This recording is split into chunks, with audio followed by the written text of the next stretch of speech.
Successful first year of any administration. They're saying that, not me. Oh, I say it too, actually. A lot of people are saying it. And a lot of that is thanks to the men and women in the cabinet. With the new and improved cabinet room, I might add. We took pictures down from the vaults. We have vaults downstairs with lots of pictures that haven't been exposed to the world for, in many exposed years. We brought to the world for, in many cases, over 100 years. We brought them up, and we're using them as they should be used. But the cabinet room looks beautiful, like it should now. The Oval Office looks beautiful, like it should. It was not. It was like the rest of the country. It was in disrepair. 1 year ago, our country was dead, and said to me by many leaders, we had a dead country. Now we have the hottest country anywhere in the world. It's true. The hottest country anywhere in the world. Think of that. In 4 long years of the Biden administration, there were just $1 trillion of new investments in the United States in 10 months. We've secured commitments of over $18 trillion. So they had, in 1 year, less than $1 trillion. That's in a period of 4 years. Think of it. 4 years, they had less than $1 trillion. In 10 months, we have more than 18 trillion. Is that right, Scott? It's even going to be higher than that. It'll be higher by and going up. And we're waiting for the Supreme Court case, and it's so important and so vital for this country because we're not only respected again, we're putting out wars by our trade policies, and we're taking in hundreds of billions of dollars, and our country is wealthy again and secure again, and it's part of national security. And I hope that goes well. I think it's very important, but think of the number. We're going to be over $18 trillion in 10 months, and which is a record times probably 8 or 10 times, I think more than that, for any country. There's never been a country that's had that kind of an investment ever in history. And there's never been a country that's had half of that. It's a tremendous thing that's taking place. We have companies moving in from all over the world, from Mexico, from Canada, from Europe, from China, from Japan a lot. We just had Toyota is going to spend $10 billion, they just announced, on building new plants in this country. Our workers, they're going to be our workers, but they're spending a tremendous amount. So the stock market is set 46 all-time highs, and this last Friday, which is called Black Friday, was the biggest ever online sales that there's ever been by a lot. More Americans are working today than at any time in the history of our country. I mean, these are the facts we have to get out. And, you know, there's this fake narrative that the Democrats talk about, affordability. They just say the word. It doesn't mean anything to anybody. Just say it. Affordability. I inherited the worst inflation in history. There was no affordability. Nobody could afford anything. The prices were massively high. Do you remember when we took over eggs? You did a great job on that, Madam Secretary. Agriculture, Brooke. Eggs were 4 or 5 times higher than they had ever been. They said, don't order eggs for Easter at the White House. And we ended up doing it, and we got the egg prices way down, lower than what they were before. But the word affordability is a con job by the Democrats. They say affordable. I watched the other day where some very low IQ congresswoman talked about affordability. She had no idea. Their prices were much higher. As an example, energy, gasoline, we're now at about $2.50 a gallon. We're going to be, I think, at $2 a gallon. We could even crack that at some point. I'd love to do it. Strategic national reserves, which are really meant for something else.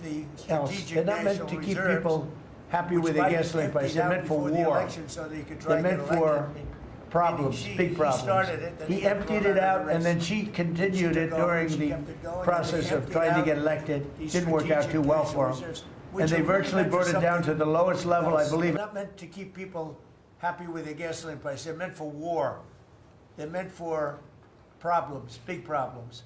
He emptied it out, and then she continued it during the process of trying to get elected. Didn't work out too well for him. And they virtually brought it down to the lowest level, I believe, in history. And it didn't have much of an impact because the prices were very high. But our prices now for energy, but for gasoline, are really low. Electricity's coming down. And when that comes down, everything comes down. But the word affordability is a Democrat scam. They say it, and then they go into the next subject. And everyone thinks, oh, they had lower prices. No, they had the worst inflation in the history of our country. Now, some people will correct me, because I always love to correct me, even though I'm right about everything. But some people like to correct me, and they say 48 years. I say it's not 48 years, it's much more. But they say it's the worst inflation that we've had in 48 years. I say ever. But whether it's 48 years or ever, it's pretty bad. We had the worst inflation that we've ever had. Since last January, we've stopped inflation in its tracks. And there is still more to do. There's always more to do, but we have it down to a very good level. It's going to go down a little bit further. You want to have a little tiny bit of inflation. Otherwise, that's not good either. Then you have a thing called deflation. And deflation can be worse than inflation. But we have it almost, we'll soon be at a perfect level. But we inherited the worst inflation. But we have 20 states that are now selling gasoline at less than the $2.75. Think of that, $2.75. And it was at $5 under Sleepy Joe. Grocery prices are down with the cost of Thanksgiving turkey this year down 33%. It was lower than 33% lower than under the Biden administration. Egg prices are way down 86%, thank you. And mortgage rates, despite the fact that we have an incompetent chairman of the Fed, a real dope, who should reduce rates. I saw even Jamie Dimon said he should be reducing rates. I never saw Jamie Dimon say that. I wonder why he said that. But he really said it because he's right. But we have a guy that's just a stubborn ox who probably doesn't like your president, your favorite president. But they're going to be coming down. We'll be announcing somebody probably early next year for the new chairman of the Fed. I talked to Scott about taking the job, but he doesn't want it. You got the greatest job here. Yes, sir. Right? He said, no, I want to stay chairman. I want to stay right where we are, Treasury. And I think we're doing really great, aren't we? Huh? We're doing great, sir. It's a great team to be part of. Yeah, no, it's amazing. Under my executive order to lower prescription drug prices, which I think is the single biggest thing we've ever done that nobody writes about because you're fake news. I've made unprecedented deals along with Bobby and Oz and all of the people that work on it. A lot of people that you wouldn't even think work on it, but they do, to slash drug prices by 200%, 300%, 400%, 500%, 600%, 700%, 800%. Nobody's ever heard of it before because I instituted favored nations and no nation agreed to do it. And then I said to the nations, if you're not going to do it, I'm going to charge you 100% tariff, which is more money than we're talking about. And they said, sir, we'd love to do it. Please, we would be honored to do it. And they agreed that they would go along with the whole thing. Nobody thought you could do it because they felt, number one, you couldn't get the drug companies to do it. So we're paying, as an example, for the, let's call it the fat drug, F-A-T, for fat people. Anybody use it at the table? Don't ask. But the fat drug was $135. Think of that. For certain people, $1,300 for certain countries, $1,300 in New York. So in New York, it was $1,300. And in London, it was $135. And a friend of mine called me, he said, what is this? Why is it? He got used to paying $1,300. Well, now what we have it down to is, Bobby, what's the number? Like 150 or something? We have it down to a low number, don't we? Yeah, it's around 100, 125, 150. Think of that. So we got it down from $1,300 to $125 to $140, depending on various countries. In other words, we're paying the lowest price, tied for the lowest price in the world. People said you could never do that because you couldn't get the countries to agree to it. I did. Every country agreed to it because I said, if you're not going to agree to it, that's okay, I'm going to charge you tariffs. And as soon as I said that, they said, we agree. And then we had to be a little tough with the drug companies, but they came along. The bigger problem was the countries. The countries just wouldn't go along with it, but they did. Every country. So we have reduced drug prices by 500, 600, 700, 800, 900%, depending on the drug, depending on the company, depending on all of the different factors involved. Nobody's ever even thought of drug reductions like that, price reductions. And I told you the story that in my first term I was so proud of myself because I reduced drugs. It was the first time in 28 years that drug prices were reduced. It was 1/4%. 1/4%. And I was so proud of myself. I said, it's the first time in 28 years that drug prices went down over the course of a year, over the course of a presidency. 1 year, 1/4%. I had a news conference. I was so proud. Now I got them down, not 1/4%. I got them down 400, 500, 600% and more. And the fake news won't write about it. And it's going to have a huge impact on healthcare because a big part of it's buying drugs, buying prescription drugs. It's going to have a huge positive impact because Obamacare is a disaster. I said it years ago and I say it now. And the money should be paid, taken away from the insurance company. Obamacare was made to make the insurance companies rich. Their stocks have gone up 1,000% in a short period of time because the money goes to the insurance company. I want the money to go to the people. Let all the money go to the people. And let the people go out and buy their own health care. And I see on television, people are advertising now, we will help you buy health care. We will go out and help you buy. That's becoming like an industry because of what I said. So something's going to happen. It's probably not going to be easy because the Democrats, frankly, they don't want to make a good deal for the people. They just want to make a bad deal for the country. They want to make a bad deal for the Republican Party. But the Republican Party is united. And I will say that what I would like to do is the money doesn't go, trillions of dollars get paid to drug companies. And you still have lousy health care. Obamacare is horrible health care. We want it to go to the people and then let the people go out and buy their own health care and they'll do great.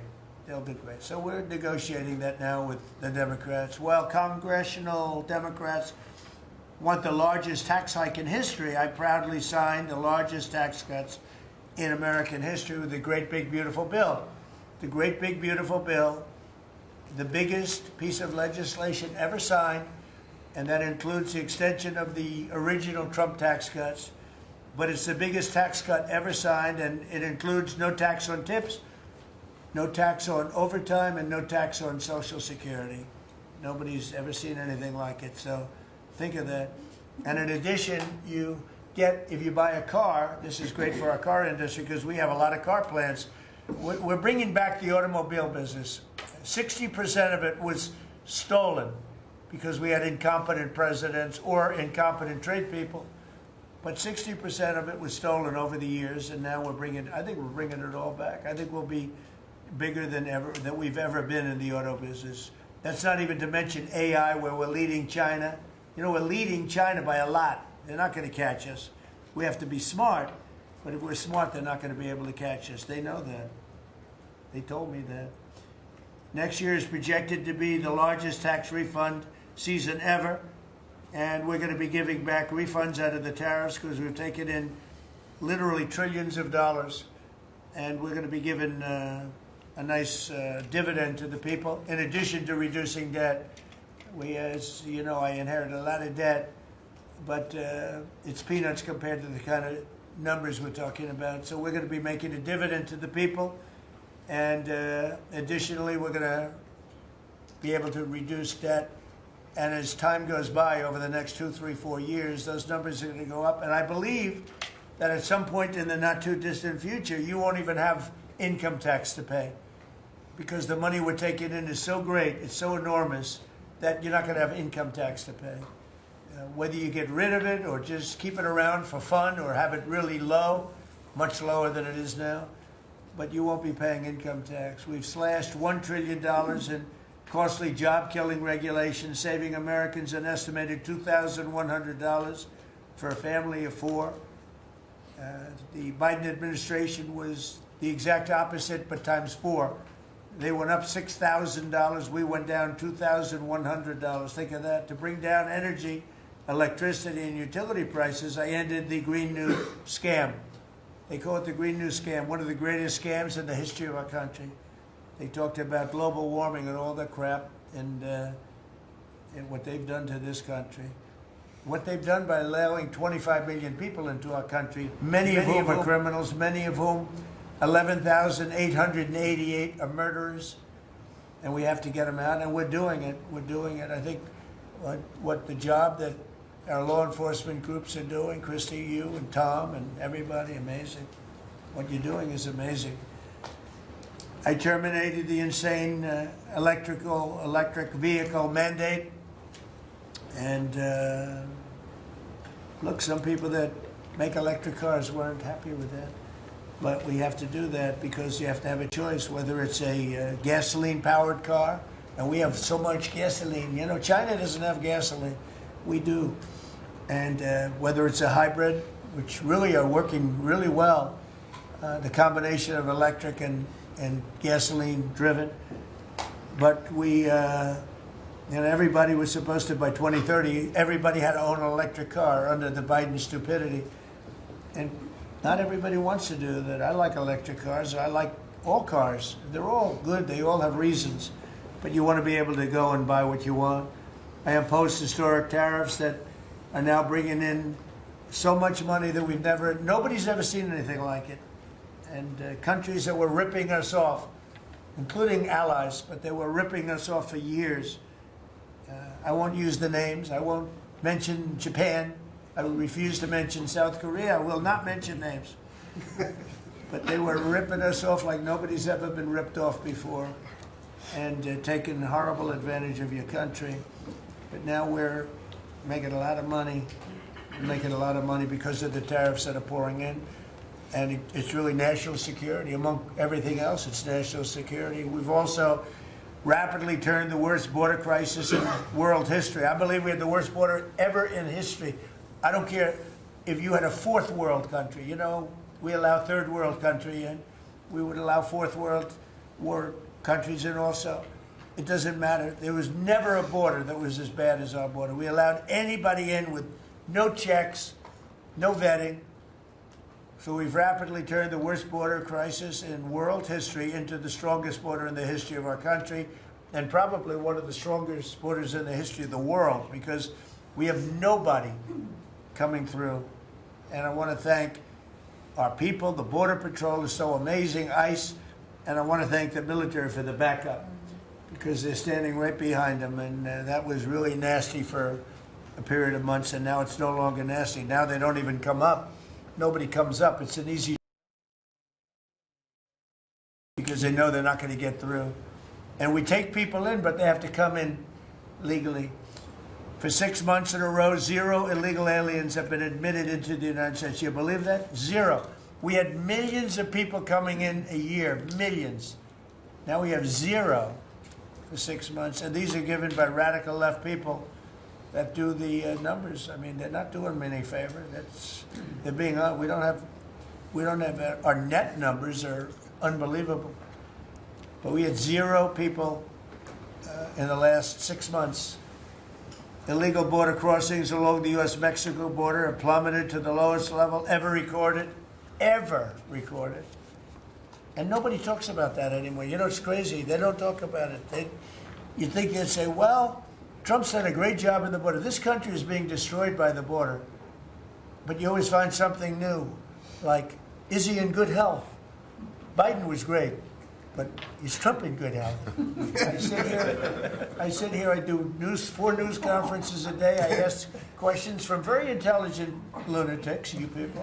And I give the right answers. There's never a scandal. There's never a problem. I give you answers that solve your little problems.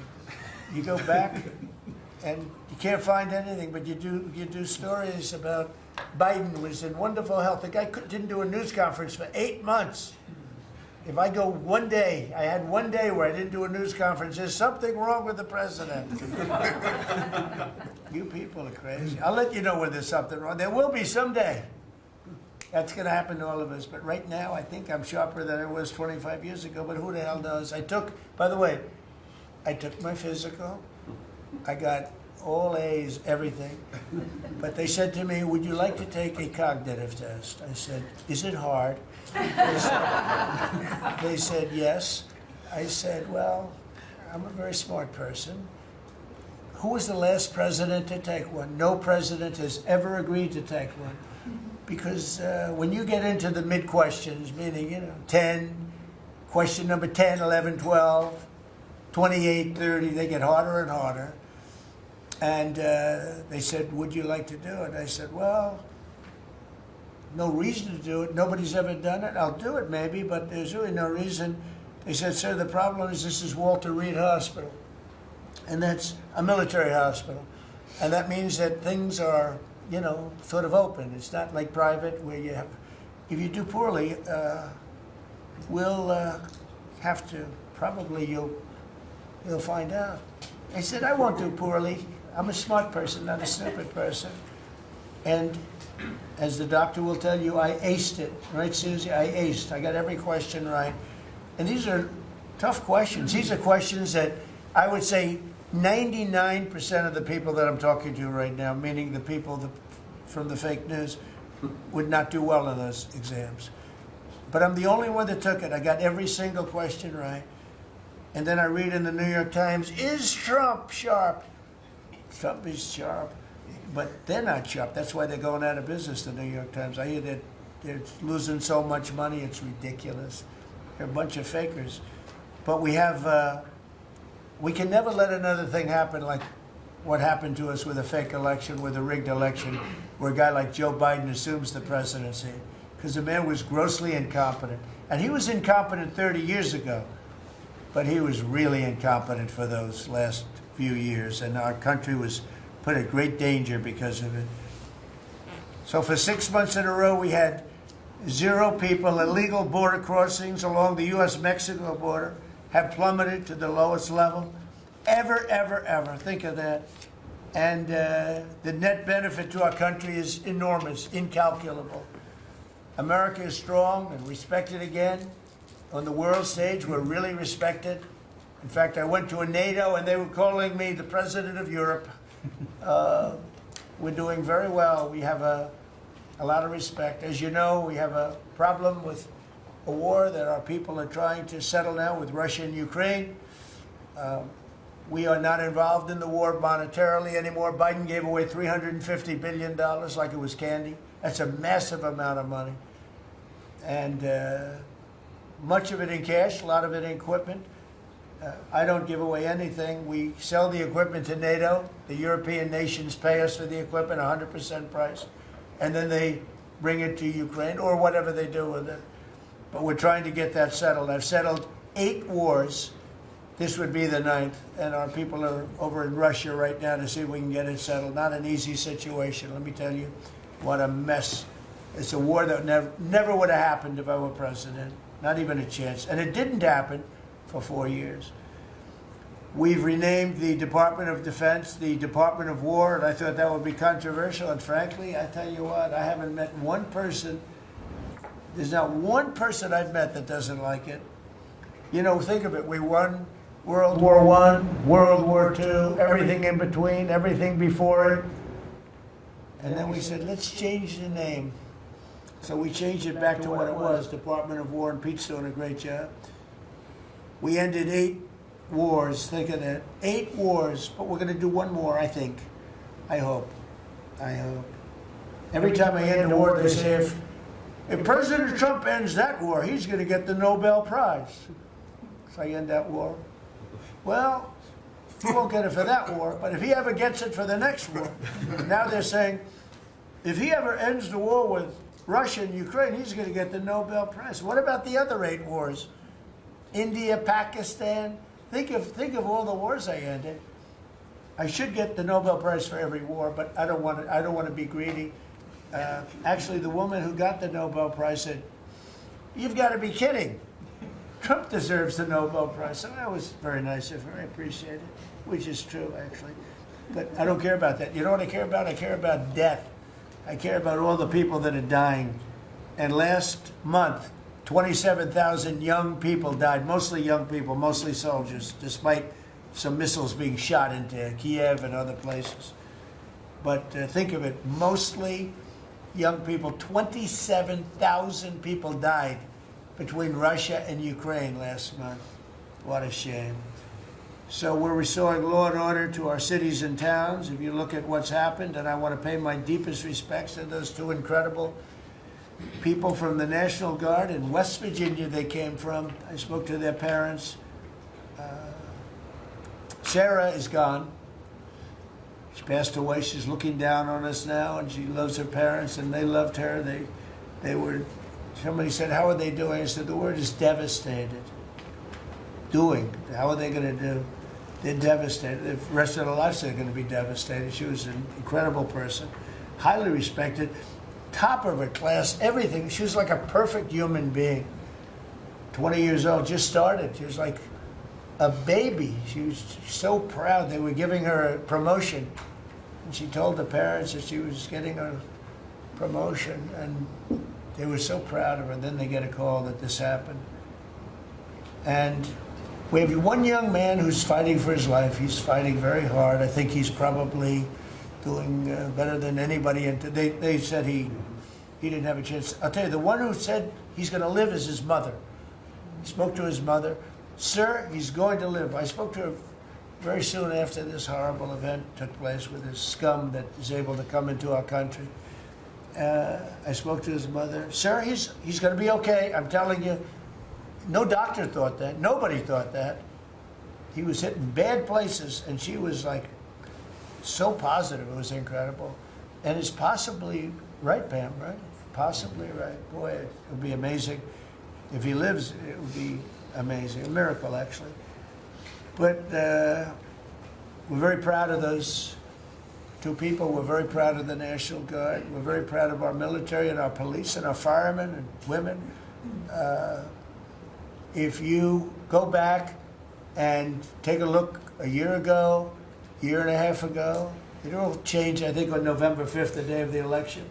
But you go back before that, you couldn't get people to join the military, Pete, right? They didn't want anything to do with military. They wanted nothing to do with joining the police or the fire.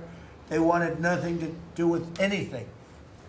They had no spirit. The country it had no spirit, nothing. And now we just had the highest recruitment in history, and we're getting great people. We're getting great people.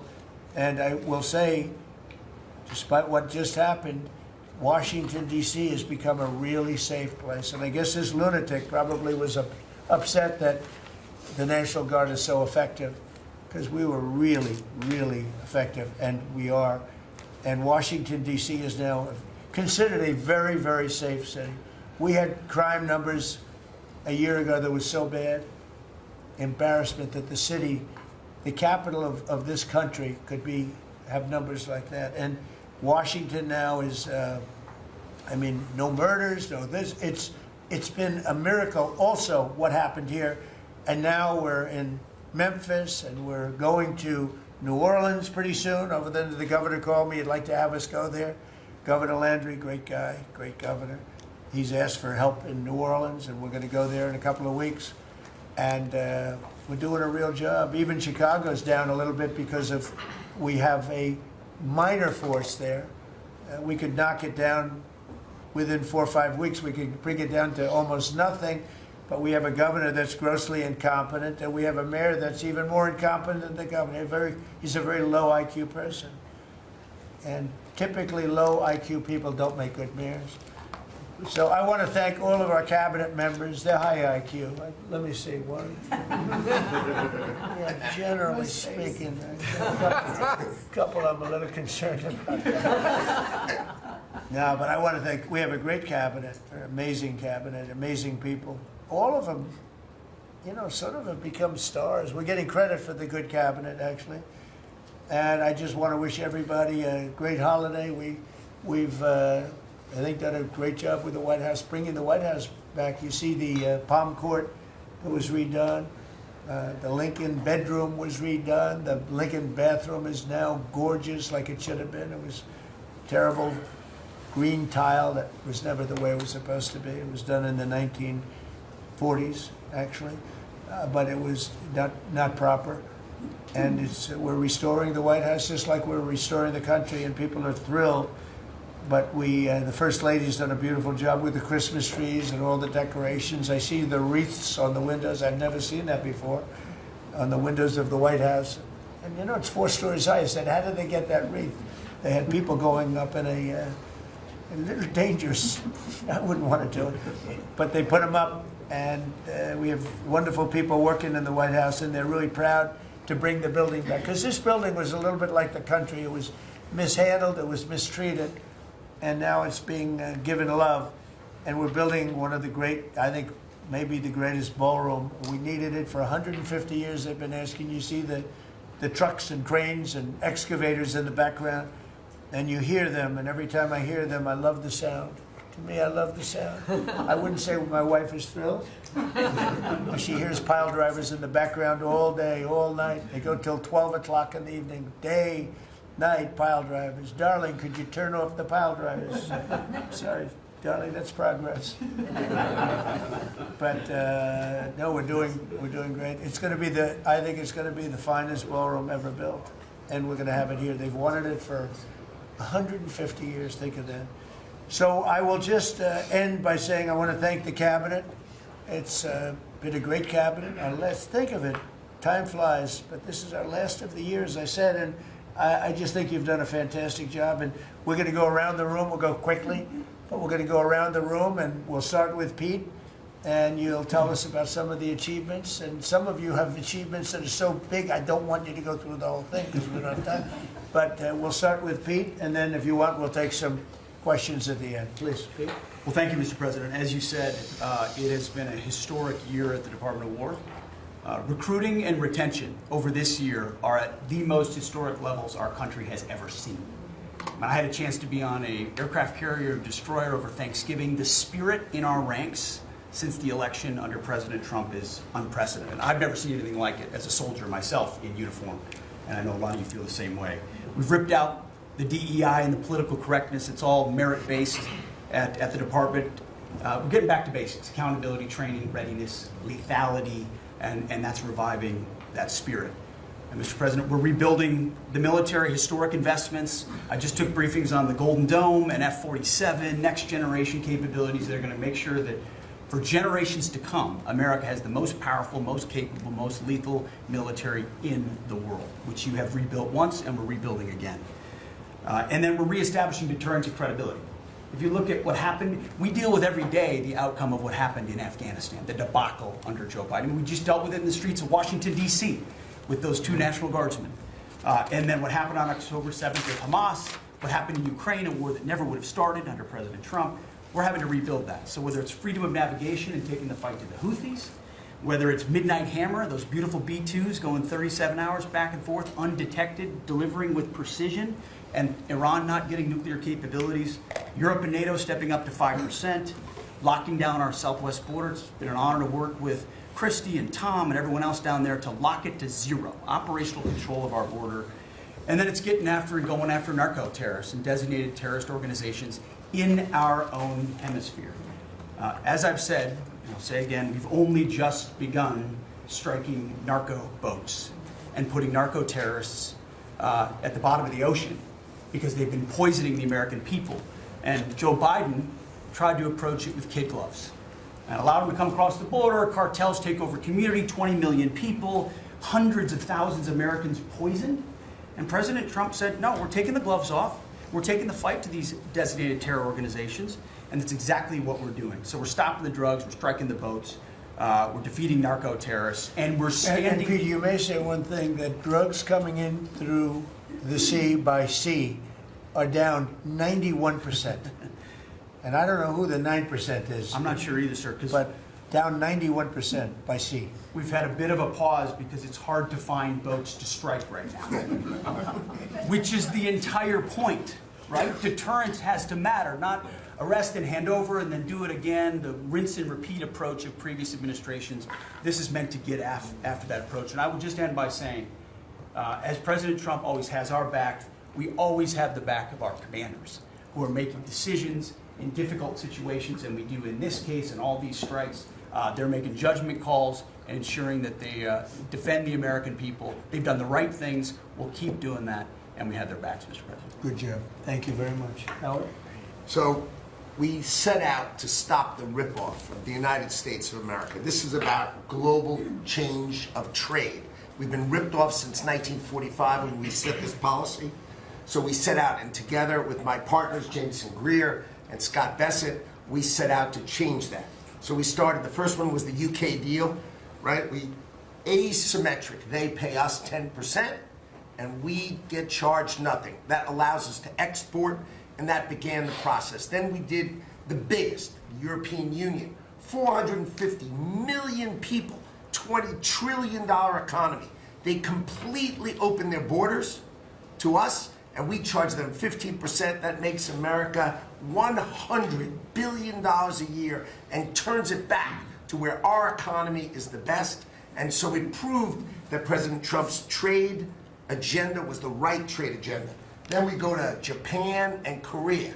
They offer us $750 billion in cash to build in America at the president's direction.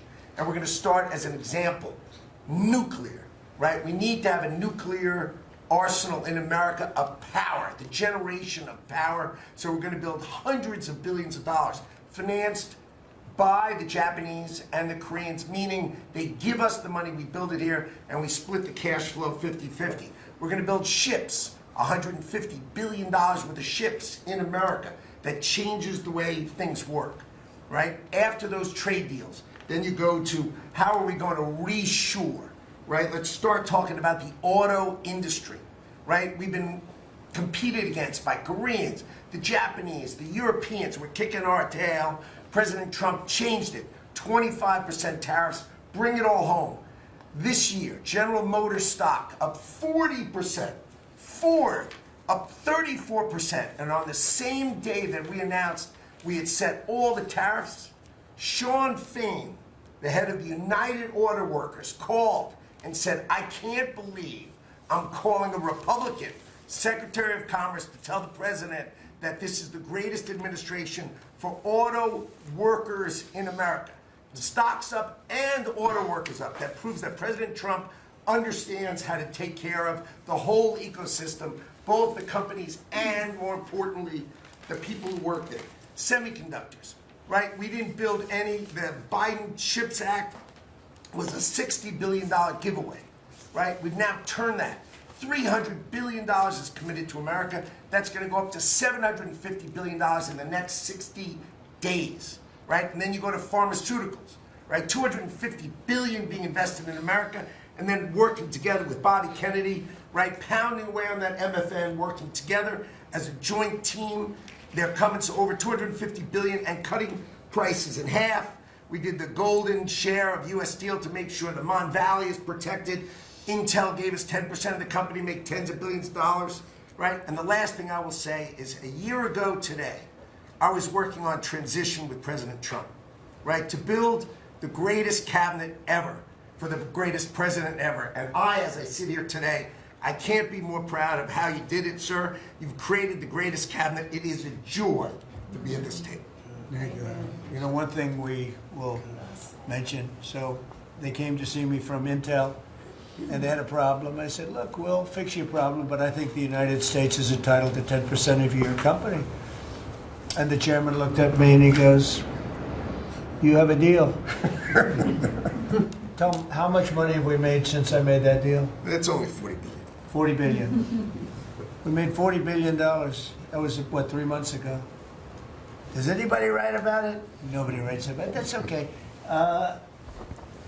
Mr. Secretary, how we doing with transportation? Well, Mr. President, so just quickly on aviation, many of you have heard that we have an infrastructure made of copper. We have to transition to fiber.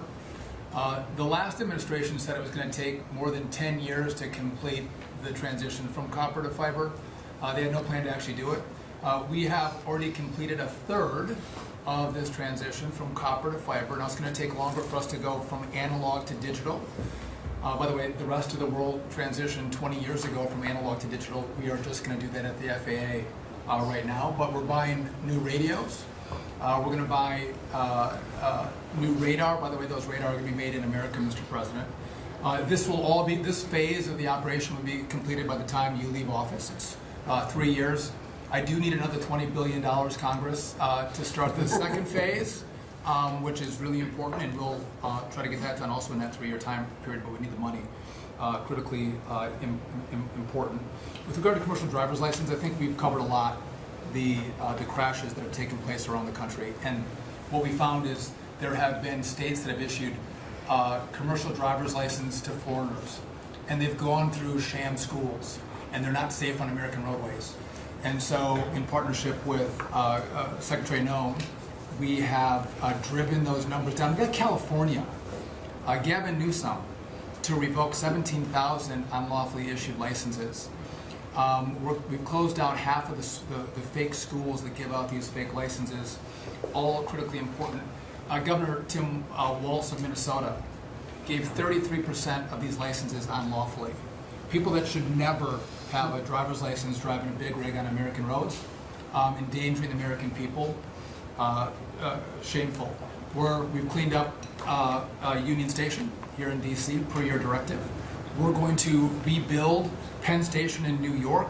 We're going to break ground at the end of 2027, get that project operational. And, you know, Mr. President, a lot of us, I fly commercially, I fly back by the bathrooms. I don't know why that happens. They put me in the back.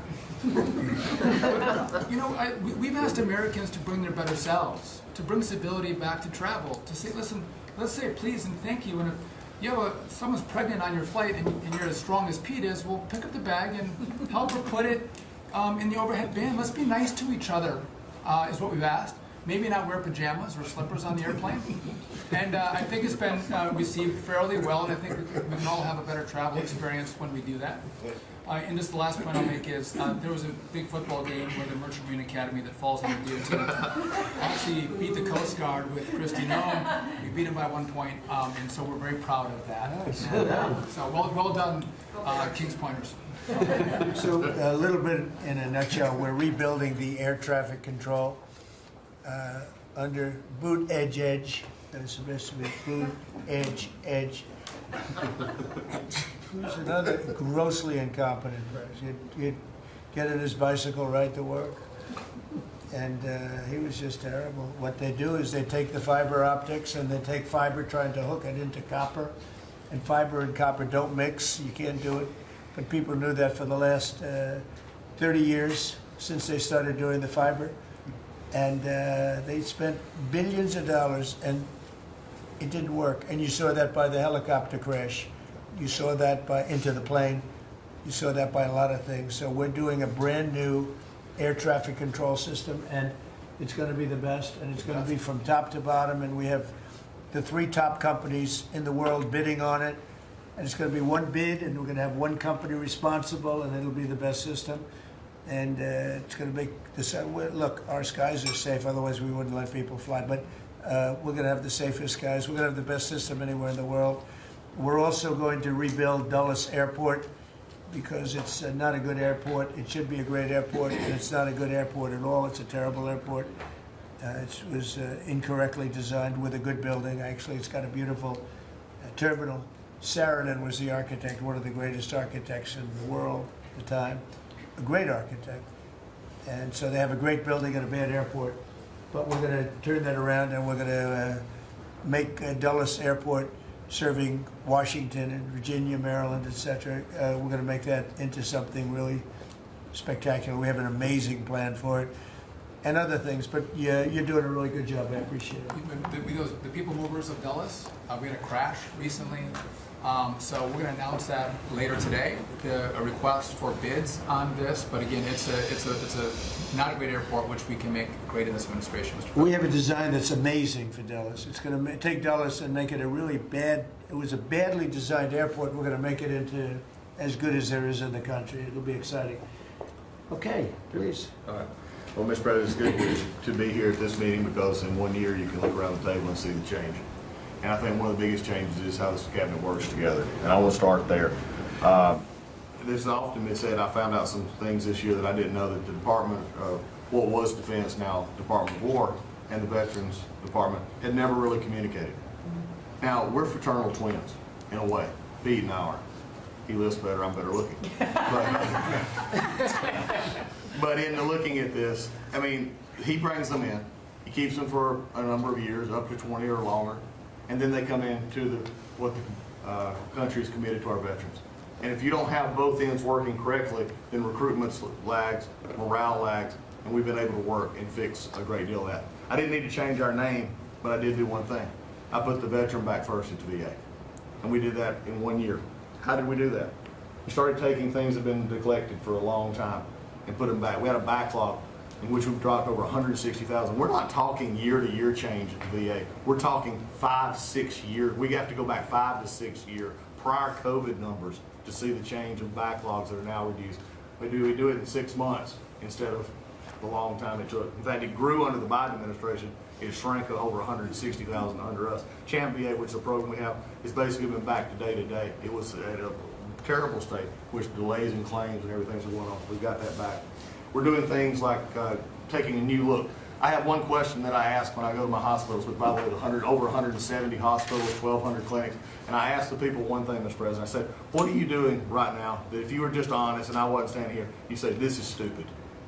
It's been amazing what we've gotten, and the feedback that we've had. We've been able to change how we do credentialing, how we do privileging, how we do hiring. We're all working through that, and it has all made a difference for our veterans as we go forward. CNP exams for veterans out there listening. If this is the one where disability claims, well, they say, well, let me send you to a doctor to make sure. Most of the time we have that already in the record. We're working now where those could actually be changed, where we just look at the record and not have to send them to the doctor. That's almost a $3 billion savings that we can let, and also not taking what the veterans get.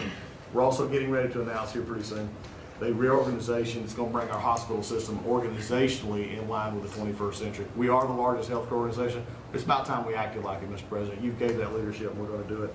And also one thing, community care contracts getting ready to go out. It's one of the largest contracts in the federal government, but it does exactly what you and I have talked about before, making sure that our veterans can get care in the system or in the community, wherever they want it. We're getting ready for that. Now, I have one thing for all the press who really enjoyed the first of the year, saying, oh, you know, they're going to cut all these jobs, 80,000 this, 80,000 at the VA. Mr. President, every success that I just gave you came after the fact, or pretty much after the fact, that we had 30,000 take early retirement. Early retirement, no risk, although you reported it as loss and risk, you can't help yourself. 30,000 took the retirement. Every bit of the success that I just told you about came with a reduced workforce. It was a motivated workforce that said, how can we take care of veterans? That's what this cabinet does. That's what we're doing for you, Mr. President. And you've got the highest approval rating we've ever had at the VA, so that tells you something. You're doing a great job. Thank you very much. Jameson, please. There's been some activity on trade this year. You know, for about 75 years, we had a system, global trading system, that was premised on the United States having totally open borders, right? Not just on immigration, but on goods and services, and everyone else generally kept higher tariffs, higher non-tariff barriers, etc. Obviously, the outcome was we had a huge trade deficit. You took it head on. You gave all of us who work on the file a lot of leverage. So we spent the past 10 months or whatever we've been doing now just going around the world and flipping the script. So now we're in a situation where we've protected our industries, we have the tariffs, and the other countries have decided to take their tariffs down and non-tariff barriers. And we've done it in a very constructive way. We've achieved agreements on reciprocal trade, which are a new kind of trade agreement that's really focused on making sure we have balanced trade, we have reciprocal trade, that we're treating each other fairly. And it's been embraced by the international community. And it's going to be exciting to see what it's like 5 years, 10 years from now, because you've changed it. And that's how it's going to be now.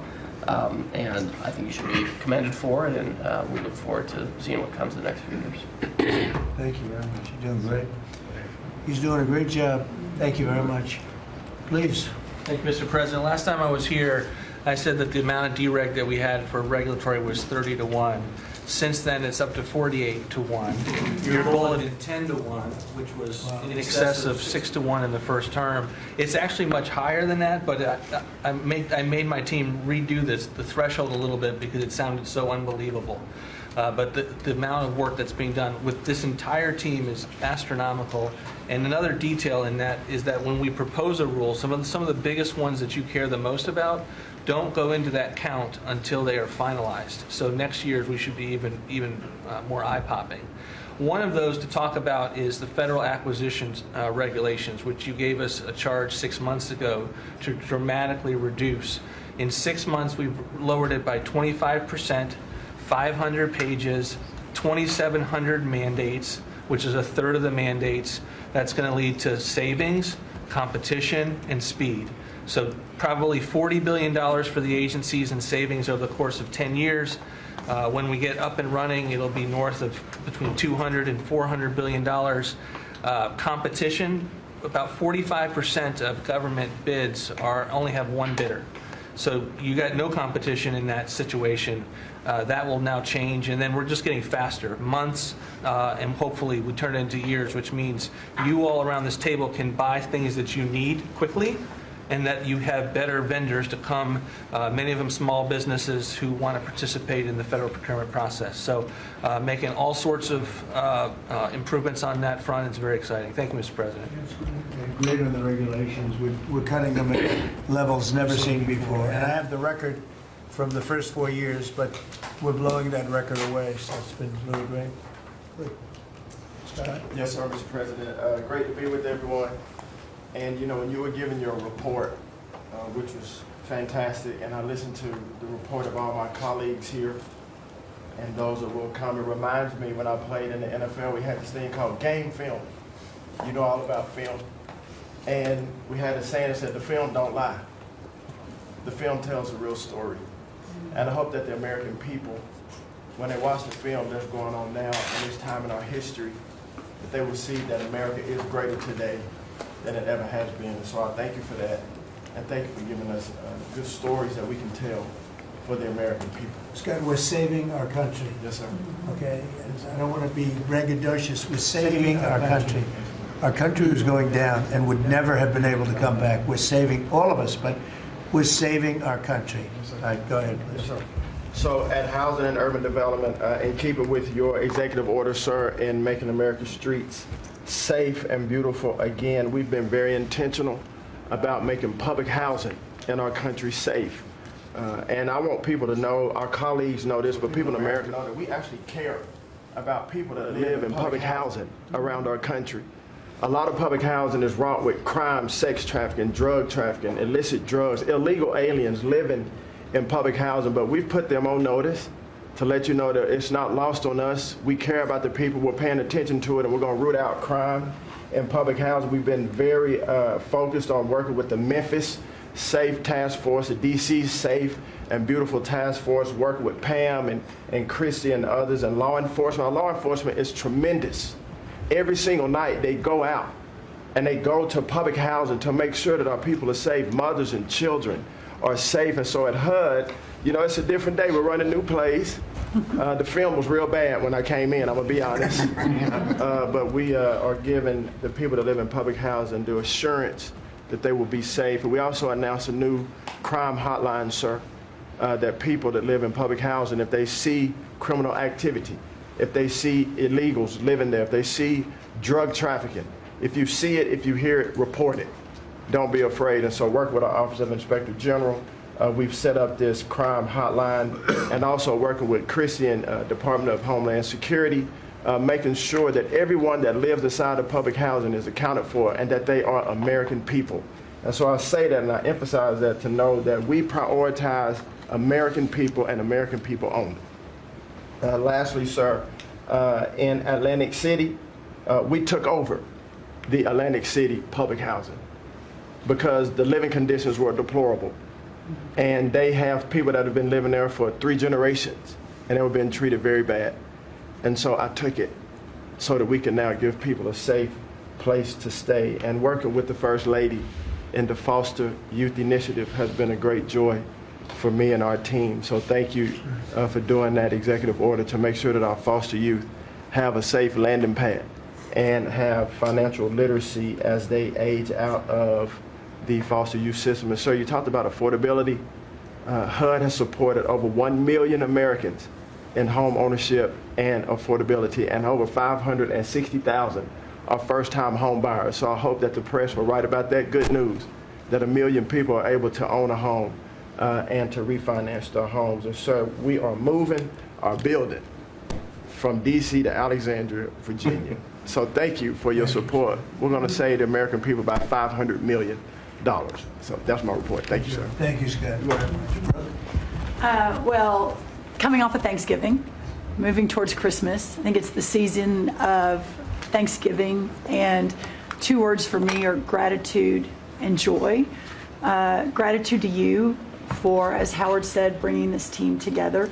I say it a lot, but I'll say it again, that this is like family at this point, and I don't know that there's ever been an organization like this, at least a government like this, in the history of our country. These jobs are hard, but the joy every day in getting to fight for America and save the country is the privilege of all of our lifetimes, I believe. So thank you for that. At U.S. Department of Agriculture, the People's Department, Abraham Lincoln launched this department in 1862. But under your leadership, we have finally, again, put farmers and ranchers and rural America first. In the last year, it's no longer DEI, climate change, sending out money based on the color of a farmer's skin. It's now about literally putting farmers back at the center of it. And under the last administration, we talked a lot about affordability. We'll continue to talk about that. But under the Biden administration and the destruction of our economy and the cost of inflation, interest rates for farmers and ranchers went up 73%. Labor went up 47%. Fertilizer went up 36%. Fuel went up 28%. So when you think about the extreme economic strain that a lot of our farmers are under in our farm economy, these are massive, massive numbers that will take some time to get out from under. But we've already seen the beginnings of the movement toward more affordable food, housing, fuel, et cetera, and that will only continue to trend as we work to solve those issues. My partners in trade, of course, they do the work, but I'm constantly talking to them about selling more soybeans, selling more corn, getting more of our products out. But when we really think about how to solve for this idea that for so long our farmers, many of them have been farming for government checks instead of moving their product around the world, these trade deals change that forever. And it isn't one trade deal or 2 trade deals, it's dozens of trade deals. And so talking about rural prosperity and bringing the golden age back to rural America, which has been lost for too long. And we're going to focus on that next year, hopefully with our Vice President, many of our cabinet members. But the opportunity to do that under these new trade deals is unprecedented. And so just putting farmers first, our ranchers first, Mr. President, is such a huge priority and an accomplishment of the last year. The second quick thing is lawfare, and I know you know this better than anyone in the country. When a government politicizes and weaponizes their power to go after average, everyday Americans, well, from you, the top of the heap as president, but all the way down to the ranchers in South Dakota, the Maud family, who were facing jail time over a fence line dispute that had been in their family for 130 years. We fixed that. The family, the Henry family in New Jersey, who were facing their farm being taken away for eminent domain to give to affordable housing, we fixed that. So being able to completely change the trajectory of private property rights, but especially as it has to do with our farmers and ranchers and our rural communities, changes everything for our country. And then the third thing, we have so much great things to talk about at USDA, but the third thing, which became very much a part of the national conversation during the Democrat shutdown, was SNAP reform, food stamp reform. When all of America saw what so many of us know and have been working on, But when you have so much rampant fraud in a program that 42 million Americans participate in, now big good piece of news that I hope is written about, since you became president, about 800,000 of those 42 million have moved off of food stamps, which is hopefully the plan with better jobs, higher wages, etc. But still, when we found 186,000 dead people or dead people's Social Security numbers being used, 500,000 people receiving benefits more than twice. We had a couple of people receiving benefits in 6 states. In February of this year, we asked for all the states for the first time to turn over their data to the federal government, to let the USDA partner with them to root out this fraud, to make sure that those who really need food stamps are getting them, but also to ensure that the American taxpayer is protected. 21 states said yes, not surprised. 29 states said yes, not surprisingly, the red states, and that's where all of that data, that fraud comes from. But 21 states, including California, New York, and Minnesota, the blue states, continue to say no. So as of next week, we have begun and will begin to stop moving federal funds into those states until they comply and they tell us and allow us to partner with them to root out this fraud and to protect the American taxpayer. As Joe Biden was working to buy an election a year ago, he increased food stamp program funding by 40%. So now as we continue to roll that back. So the partnership in Making America Healthy Again is also in food stamps, but a lot of what Bobby and I are doing together is really remarkable. But again, just gratitude and joy for this work, and so grateful to you. The final thing I'll say, a lot of gratitude to Secretary Marco Rubio for wearing his Aggie maroon tie as a reflection of Texas A&M beating Florida handily about a month ago. So Marco, I want to thank you, and much gratitude and joy in my heart as well. Yes. But thank you, sir. We also have to say something about China with one of the largest purchases ever in our country, the soybeans. Yes, sir. And so I want to thank President Xi. We had a great meeting. We were in South Korea, and I went to a lot of other places too, but we met in South Korea, and President Xi was great. And China gave us among the largest orders in the history of your world, agriculture. That's right. And sir, may I say, this is the remarkable result of real leadership, and your real leadership. Just a couple of days ago, China announced that they were going to halt all purchases from Brazil because they had found some irregularities in some of the soybeans they're buying from Brazil. And what that means is a continued signal that this country and our farmers produce the best, highest quality soybeans, sorghum, et cetera, in the world.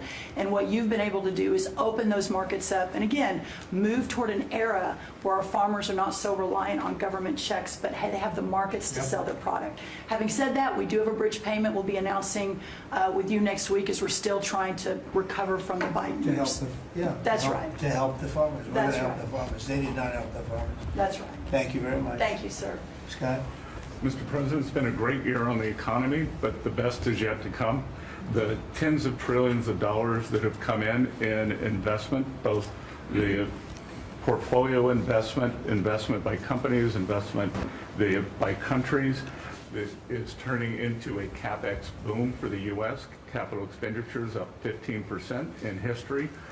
When CapEx is up, jobs will follow. The One Big Beautiful Bill is an incredible, as you said, thanks to your leadership, along with Speaker Johnson, Senator Leader Thune, we had that done on July 4th, which everyone said was impossible. And the great thing about that bill, sir, for the American people, it's for industry, 100% expensing, build your factory here, you can write it off immediately, but you also insisted on the 4 benefits for working people: no tax on tips, no tax on overtime, no tax on Social Security, auto deductibility for American cars, and that is retroactive.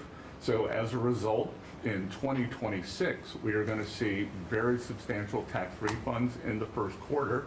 So the best way to address the affordability crisis is to give Americans more money in their pockets, which is what this bill has done. We're going to see real wage increases. I think next year is going to be a fantastic year.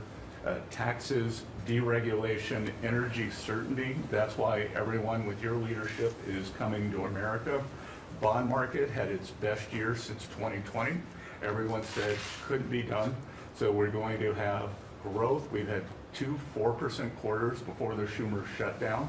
We're going to go back to that. So not only are we going to have great growth, but it's going to be low inflationary growth. And stock market obviously is following, but next year is going to be the year for Main Street as all this kicks in. And you came in, immigration, I called it the 3 I's, immigration, interest rates, and inflation, that were killing the American people. Close the border, the promise kept. Interest rates are down, and 10-year bond, again, best year since 2020, and inflation led by energy prices is going to roll next year. I think it's going to be a fantastic year. That we can look back, be very proud of this year, but I think 2026 is going to be great for the American people. Thanks, Steve. It's going to be great. Thank you very much. Mr. Vice President. Thank you, Mr. President. It's an honor to serve with this great team that you've assembled. And I just want to pick up on something you said, Mr. President, because you hit the nail on the head, that it is absurd that Democrats talk about an affordability crisis that they created and the people around this table work every single day to address. You'll hear a lot of statistics today. You hear a lot of statistics in our political conversation. I think the most important statistic for the American people is that under the Biden administration, the average American family lost over $3,000 of household income. And under the first 10 months of this Trump administration, they have gained over $1,000 of household income. What that says very clearly is that we are fixing the problem that Joe Biden and the Democrats created in the last administration. If you look at every affordability crisis that's confronting the American people today, it is traceable directly to a problem caused by Joe Biden and congressional Democrats. Why did homes get so unaffordable? Because we had 20 million illegal aliens in this country taking homes that ought by right to go to American citizens. Why did tax bills get so unaffordable? Because Democrats were raising taxes while congressional Republicans under the president's leadership, we're now cutting taxes. Why did food get so expensive? Because we printed trillions of dollars and threw it into green scams that made our agricultural economy suffer while Americans were paying higher prices for food. On every single one of those issues, Mr. President, I think we've made incredible progress. But it would be preposterous to fix every problem caused over the last 4 years in just 10 months. I think that we've done incredibly good. But what I see over the next year, and you heard Brooke talk about joy and gratitude, what I really think this season represents for me, and I think for the entire administration, is that we have now done incredible work to fix what Joe Biden broke. And I think that next year, in American growth and American prosperity, could be the best year that we've had in the United States of America. It's going to happen because we're all working hard. It's going to happen because we have the greatest country in the world. But I think for congressional Democrats in particular, if they want to talk about affordability, they ought to look in the mirror. We are fixing what they're broken. We're proud to do it. It's the job that we were elected to do. But I think 2026 is going to be the year where this economy really takes off. Thank you very much. Thank you, sir. Great. Pam? President Trump, thank you for talking about Sarah. Heartbreaks for her family. And Andy is doing well. His parents, Melody and Jason, wanted me to tell you, and I was with them yesterday in the hospital. He's a miracle. I was there when the surgeons came in, and they wanted you to know this. He's a miracle, and if everyone in this country can continue to pray for that family. He's got a long road ahead of him, but he is a miracle. And of course, our DC initiative is led by our amazing, and the monster will be held accountable who did this. Our marshals, of course, are leading the DC Safe effort. We have made over 7,000 arrests at your direction. DC is safe again. Working with everyone around this table, Pete and everyone. Scott and I were in Memphis together last week. And everyone, and Bobby, your HHS, doctors and medics are on the ground to help people in Memphis and DC.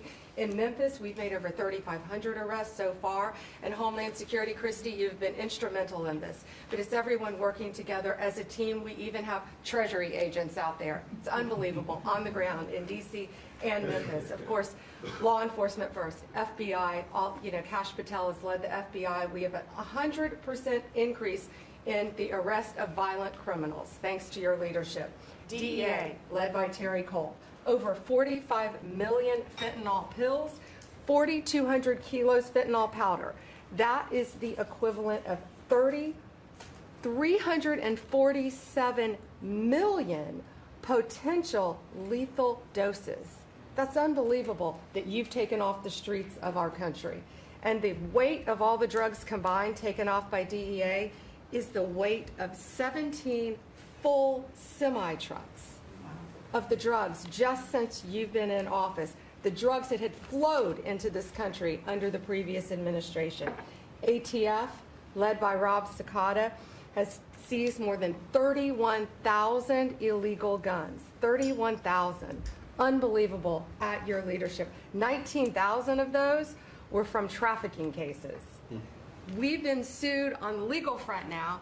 We have been sued 575 times. 575 times. More than every administration going back to Reagan combined. Most recently, yesterday, I was sued by an immigration judge who we fired. One of the reasons, she said she was a woman. Last I checked, I was a woman as well. 24 Supreme Court wins, President Trump, 92% success rate.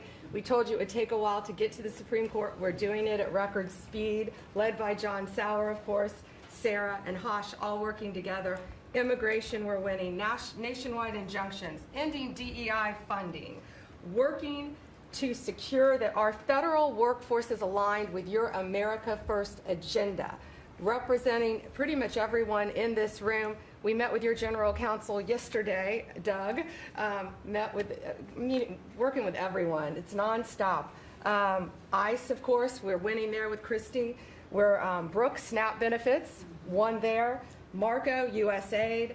Pete, National Guard, of course, going nonstop. Our U.S. attorneys are fighting violent crime, working around the clock to make America safe again, which was your directive. Our Civil Rights Division, suing Gavin Newsom 3 times now, Prop 50, keeping boys out of girls' sports, and in-state tuition for illegal aliens.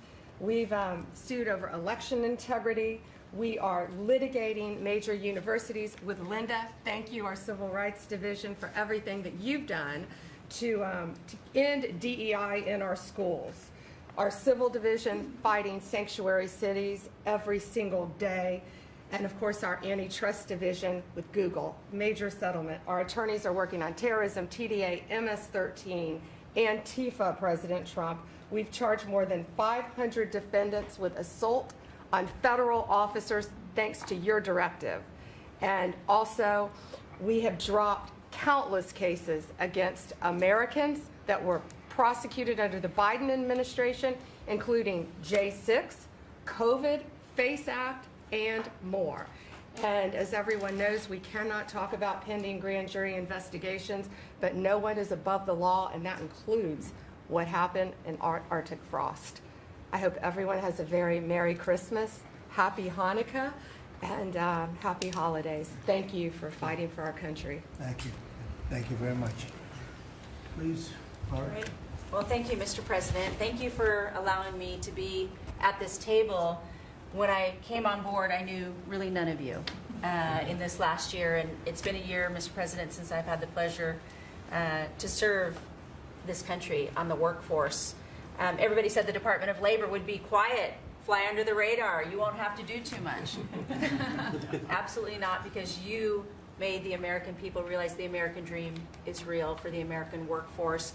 And it's been under your leadership, Mr. President, that over 2 million jobs that has been created since you started have been native-born workers. And that is the difference between this presidency, this administration, as opposed to the Biden administration, where mostly foreign-born or federal government jobs. And I think through the private sector, over 2 million jobs of native-born. And so the Labor Department has wasted no time in putting that into action with our Make America Skilled Again, either grant dollars, but the intentionality of the apprenticeship program, 1 million active apprentices across this country. We have done over 250,000 new apprentices so far in the first year and registered over 2,000 new apprenticeship programs. Why do we need the apprenticeship programs with the men and women in the trades?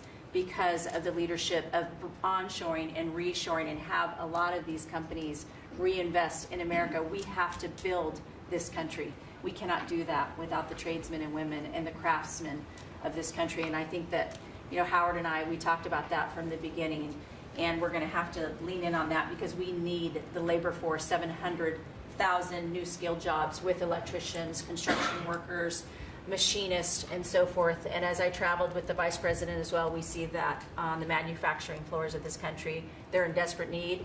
The Department of Labor are going to get the workforce skilled again. Working with Secretary McMahon as we move a lot of the education out to our respective states, we are now working together, and we have deployed $86 million in investments, and a lot of that is in AI infrastructure jobs to have our new workforce proficient and literate in AI if we're going to continue to lead the AI race, and we're working on that. And the Department of Labor is now creating and will soon launch the AI infrastructure and workforce hub, which we will be able to track that metrics to see exactly if these dollars are going correctly.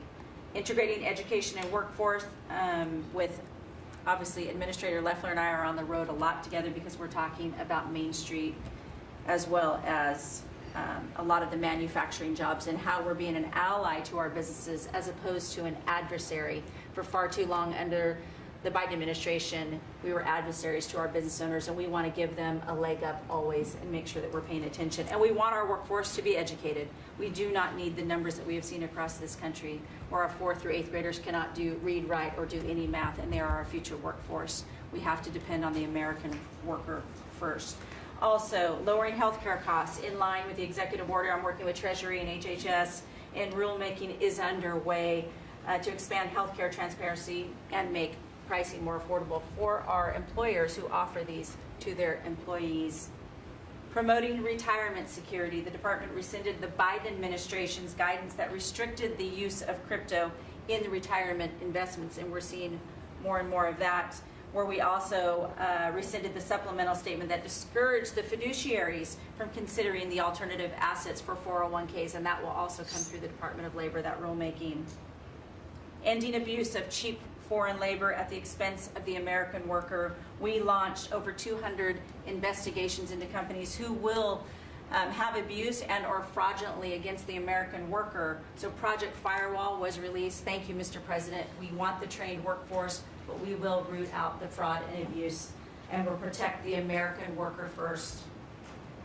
And slashing the job-killing regulations. The department has rescinded discriminatory DEI practices, and I will tell you, reducing compliance costs for businesses as it was for DEI has saved American businesses nearly $1 billion this year by just getting rid of DEI for that compliance cost that they've had to do. So, Mr. President, continuing to skill the American worker, the American workforce is going to be my mission. We have to do it faster. We have to do it quicker. We have to build so that the American people can realize that American dream that you have laid out so eloquently. And it's an honor to serve under this administration and to talk to the American workers who believe in the American dream again, the pride on their face, the pride of the American worker, the skilled men and women who build with their hands. It's an honor. Thank you, and Merry Christmas. Very good job. Thank you. Thank you.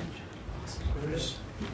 Mr. President, I am honored and frankly inspired to sit at this table with this incredible team of leaders that work every day for one and only one constituency, the American people.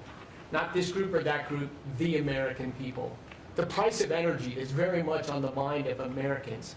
The biggest determinant of the price of energy is politicians, political leaders, and policies. That's what drives energy prices.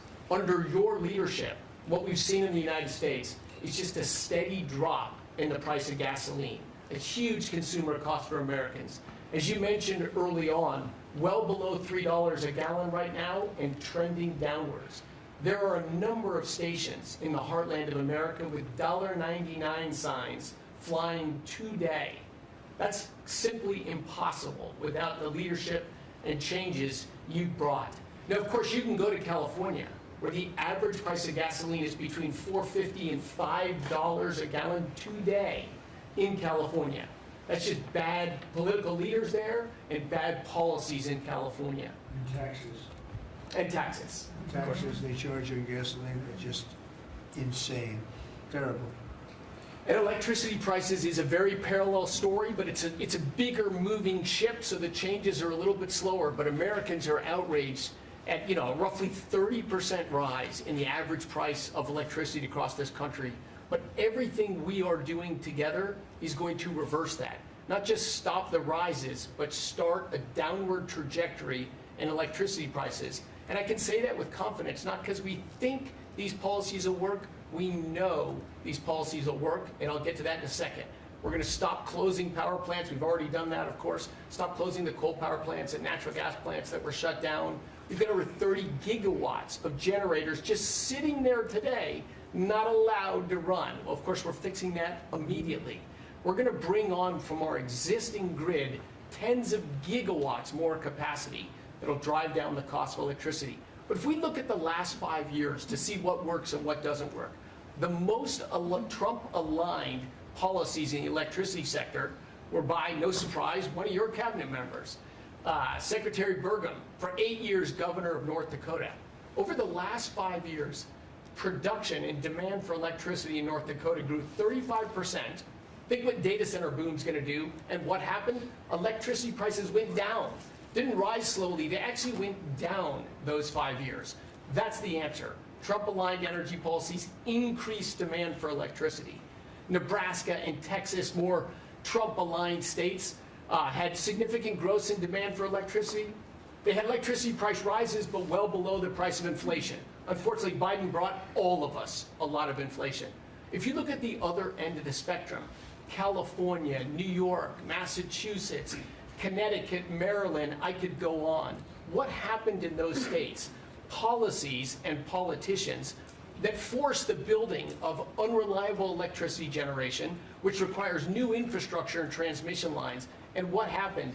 Today they produce less electricity than they did 5 years ago. A lot of spending money and less electricity. What does that mean? Of course, much faster rises in the price of electricity. Blue states have had 1.5 times faster rise in electricity prices than red states. Red states alone, less than inflation. We need to bring those policies. You are bringing those policies to the national level. We hope the blue states will come along with us, but your policies are going to start the decline of electricity prices nationwide under your leadership by just bringing back common sense. So thank you for allowing me to be part of this team. For people here who are focused on winning, special thanks to Howard and Scotty who were there with me to see the Denver Broncos win on Monday night. Now we want nationwide wins on energy for 3 more years. And we're doing more energy production than we've ever done by far right now. Records across the board that'll continue to be reset every year you're in office. Thank you very much. Well, Mr. President, thank you for giving me a very interesting job. Some days it's a little controversial too, but it's been an honor to work for you. You are a great American. The fights that you pick are the right fights, and they're always on behalf of this country. So I appreciate the chance to do this job heading up this department. If you think about what Joe Biden did with the Department of Homeland Security, he used this department to invade the country with terrorists. He opened up the borders, let anybody come in that wanted to. He put them on airplanes. He let them through our airports. If they could figure out a way to get to our shores and in our country, he just opened the door and invited them in. So it's our job to get them out. And I want to thank you for this team, because I look around the table and I think every single person here has helped me do my job over the last year. They've supported us at the border and given us resources. Marco negotiates all the travel documents and relationships with other countries to take their people home. 2 million people have gone home already. The people that were here illegally, you've removed from our country and sent home. And we're going to send more home for the holidays too, and make sure that they get to be with their families in their countries. Yes. Mostly the bad ones. That's right. Pam. Focus is the bad ones. That's right. And there are a lot of them. They're terrible, horrible people. And Pam, make sure she's fighting for us in court so that we can get up every day and be bold. We're going to hire our 10,000th ICE officer. Will be on the job within 10 days. So we have hired 10,000. We've had hundreds of thousands of applications. We've got within the department, TSA went through this government shutdown without any delays. They all showed up for their shifts and worked hard doing security. and they have been absolutely fantastic. Sir, you made it through hurricane season without a hurricane. Yeah. And so FEMA, you kept the hurricanes away, so we appreciate that. And FEMA is deploying resources and dollars 150% faster than ever before. So somebody does have something bad that happens to them, you are immediately there helping them and telling them they have the resources to get back up on their feet. So we have built and deployed hundreds of miles of border already. You have cut the fentanyl flow over the southern border by over 56%. You've saved hundreds of millions of lives with the cocaine you've blown up in the Caribbean. And, you told me to look into Minnesota and their fraud on visas and their programs. 50% of them are fraudulent, which means that wacko Governor Walz either is an idiot or he did it on purpose. And I think he's both, sir. He brought people in there illegally that never should have been in this country, said they were somebody that they're not. They said they were married to somebody who was their brother or somebody else. Fraudulent visa applications, signed up for government programs, took hundreds of billions of dollars from the taxpayers, and we're going to remove them and we're going to get our money back. And we're going to, this next year, make sure that we only put people in leadership positions in this country that love this country and have its back. So thank you for letting us get up every day and have a purpose. We appreciate Thank you very much. Thanks, Chrissy. Appreciate it. Mr. President, you're exactly right. We are saving this country. We're doing it one Main Street at a time, and we're doing it at record speed and at record levels. Under your leadership, small business optimism, according to the U.S. Chamber Index for small businesses, has reached an all-time high in the history of that index. So on Main Street, the economy is coming back thanks to your leadership, thanks to getting Biden inflation under control. Small businesses' number one concern right now is finding skilled labor, and that's why Secretary Chavez DeRemer and I have entered into an MOU to speed that workforce to small businesses that under this administration are now at record levels. 36 million small businesses have now taken on board, for the first time in the SBA's history, $100 billion. That's $45 billion in small business lending at 85,000 small businesses, most of that under your term, and $52 billion out to small business investment companies. So we are running this agency like the best run bank in the country. We are growing small businesses across Main Street, and we're deregulating to the tune of $100 billion, working with all my fellow cabinet members. And thank you for putting together the best cabinet in history. Iron sharpens iron, and thank you for bringing such a strong leadership group together. And then finally, I've walked factory floors from Alaska to Maine, and the workers, the small businesses, most manufacturers in this country are small businesses, 600,000 of them. They are so grateful to your fair trade, low inflation, deregulation agenda that is creating national security and economic security in this country like never before. And so I want to also finally thank you for bringing faith back to the White House, to this administration. I want to thank Brooke for hosting the Cabinet Bible Study and invite everyone tomorrow to Bible study and making this country something that we can be so proud of under your leadership. And I'm so blessed and honored to be part of this team. So thank you, Mr. President. Thank you very much. Thank you, Mr. President, for your leadership. I am truly grateful to be a member of your team here at this table to help support you in delivering on the promises that you made to the American people. You came in with a very clear mandate of taking on the rampant weaponization, politicization of the intelligence community and federal law enforcement, experiencing yourself, the deep state abusing their power as they have against you, your family, and so many of the American people. Bring out accountability truly for those who have abused their power, making sure that the intelligence community is supporting your efforts in keeping the American people safe, secure, and free, and being the president of peace. I'm grateful to be in this position as your Director of National Intelligence to support you in these efforts, and I'll cover very briefly what we've done over the last year under your leadership and what we look forward to continuing to focus on next year. First of all, under your leadership, again, we've taken on a historic effort for transparency, declassification, and exposing these abuses of power by these deep state actors. We've declassified over 500,000 documents, many of which had never been seen before by the American people, put them online to bring about this level of transparency. We formed a weaponization working group, again, to be able to go after a lot of these abuses of power that have never seen the light of day, to support the accountability that under Pam Bondi's leadership in the Department of Justice is coming about. Secondly, bringing about reforms to the intelligence community to make sure that we have the most effective and efficient and focused workforce that's really working on bringing about the priorities you have laid out in ensuring our country's security. And lastly, Mr. President, working with many of our partners here around the table is going after these domestic threats. We have threats coming from both Islamist ideology as well as Islamist terrorists, foreign terrorist organizations, and those who seek to do harm to the American people, many of whom were let in across our borders under the previous administration.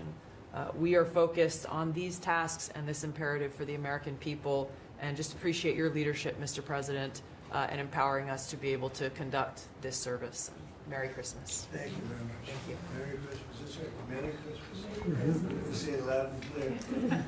Lee? Mr. President, your team at the Trump EPA has been crushing it all year to fix the big mess that we inherited and deliver amazing results for the American people. I've had the opportunity to visit all 50 states since confirmation earlier this year, and to hear from real people where they meet, where they live, and to bring their great ideas and their asks back to us to be able to deliver for them. At the Trump EPA, we have proven that you can both protect the environment and grow the economy. On the environmental front, since you were sworn in earlier this year, we have averaged a big environmental accomplishment every single day. On the 100th day, the 200th day, the 300th day of your presidency, each time we released a list of our top 100 environmental accomplishments. That has included a historic LA wildfire cleanup that you ordered us to complete in record time, which we did, and the Army Corps, under the leadership of our great Secretary of War, did their part as well. The federal government completely did all of the work needed to allow these residents and businesses to be able to rebuild, but poor leadership at the local and state level, unfortunately, is still resulting in these property owners unable to rebuild, and it's wrong. We also were able to reach an agreement with Mexico to be able to implement a plan to permanently end a decades-old raw sewage crisis on the southern border with Mexico. And Secretary Rubio and his team, Chris Landau, Ambassador Johnson, they've been amazing to get that done. On the deregulatory front, we have proudly launched a massive blitz that amounts to the largest deregulatory effort by any agency in the history of the United States. To put some perspective on it, in 1 year, at one agency, we will do more deregulation than entire presidencies have done across all agencies. It's incredible. You could go back across 4-year terms to 8-year terms. You've never seen this much deregulation. One agency, 1 year. In fact, when finalized, the proposed rescission of the 2009 Obama EPA endangerment finding amounts to the largest deregulatory action in the history of the United States of America. From fixing the agency's definition of waters of the United States, which is important for our farmers, our ranchers, and other landowners, to the effort to end electric vehicle mandates and promote consumer choice, eliminating regulations designed to eliminate entire sectors of our energy economy. We're thinking big and we're delivering big. We have reduced terrible derailments on diesel exhaust fluid systems. We're getting water moving faster, new pipelines and power plants built, and we're helping to unleash energy dominance. Mr. President, on the operational front, we have significantly reduced the size of the agency workforce, and we are accomplishing more with less. It's all about priorities, and our focus is on fulfilling our statutory obligations, helping to fast-track project approvals that were taking way too long, and closely following the law, as well as key Supreme Court decisions like Loper-Bright that overturned the Chevron doctrine. We inherited massive backlogs that we have been eliminating all year long. We've been implementing your executive order to end COVID-era remote work. We consolidated real estate, canceled expensive media subscriptions, and closed a Biden EPA museum that none of you knew even existed. I'm sure none of you actually visited. To put it another way, in 2024, the Biden EPA obligated and spent over $60 billion in 1 year, an agency with an operational budget of about $10 billion a year. In their own words, caught on camera, they were tossing gold bars off the Titanic, wasting precious tax dollars to pay off well-connected Obama and Biden officials. And they were doing it without any apology or regret. The Biden EPA, in fact, was amending grant agreements just days before you came into office to reduce agency oversight. But this year, 2025, at the Trump EPA, similar theme that you'll hear from everyone around this table. With our actions canceling wasteful grants and implementing other measures just mentioned, we have saved $30 billion. They spent over $60 billion. We have saved over $30 billion. The bottom line, by the way, is that the Green New scam is dead. It's a new day at the EPA where we will protect the environment and grow the economy. We will deliver on the Trump mandate every day. And we will fight with just one constituency front of mind, and that is the American people. Thank you, Mr. President, for being willing to take a bullet for this country. And if you were to ask me what I'm grateful for, whether it's a Thanksgiving, it's a Christmas, a Hanukkah, a New Year's, any time of year, the fact that this president, after 4 years serving in office, he could have just left it in the rearview mirror and went on to really enjoy retirement. But he is willing to take a bullet for all of you tuning in at home because he believes in his flag, our freedom, our liberties, and to save the greatest country in the history of the world. So I'm grateful this holiday season for you, Mr. President. You're willing to take a bullet for all of us, and by all of us, it's the American public. Thank you. Mr. President, good morning, everyone. Well, in spite of the fact that your charge to me is to fire myself, we've really been incredibly hard at work making sure that we can return education to the states. And as I sit and listen to all the emergencies that we are addressing in this country, from the economy to our borders to everything that we're doing, I would say, sir, that if we do not fix education in our country with this hard reset that you are expecting, I think the greatest national emergency we could face is our education. Because if we are not going to educate our children, we're going to continue to fall behind the rest of the world. When there are only 30% of 12th graders, 8th graders, and 4th graders that can read at proficiency level, that is an incredibly harsh statement to make about our country. And you told me when you first were elected president, and you looked at, I think, right after you took office, the first NAEP scores, which is the Nation's Report Card, came out and showed how far down we were in educational proficiency in our country.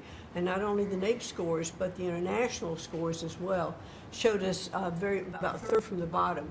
You told me you were not only embarrassed, but you were angry about this, and that we had to do something to change this in our country. And we took a hard look at it, and you absolutely said the bureaucracy of education in Washington is keeping its thumb on preventing growth, what we should have, because it's best handled at the state level. Letting states put their programs in place, and some states are going to do it a lot better than others. But it's not going to happen from Washington, D.C. And when I hear things like, well, with no disrespect to any other country in the world that have really great programs, Germany, Sweden, Norway, I hear about this all the time. Point of fact is, they're this big. The United States is this big. We can't do it from Washington, D.C. It has to be done at the state level. So what we've been doing, as Lori brought up, Secretary of Labor brought up, we have a great working relationship. We have already signed and implemented one MOU or interagency agreement to handle the WIOA program and Perkins grants to make sure it works. I call these, these are programs, pilot programs that we're putting out there. And if these are going to work, we will be able to permanently transfer these programs to other agencies. They're working like a charm. We've taken some of our best people in education. It still operates under the budget of the Department of Education and under the management of the Department of Education, but working with Lori's personnel. And when I hear pushback on that to say, well, how can this possibly work? To take education and put it in labor. Let's be efficient. One example, in order to draw down on a lot of the grants that they are helping us with, we're using their grant system. The grant system at the Department of Education is like held together with bubble gum and rubber bands. And it did not interact with any other agency. Now, we have this really smooth operation already in labor.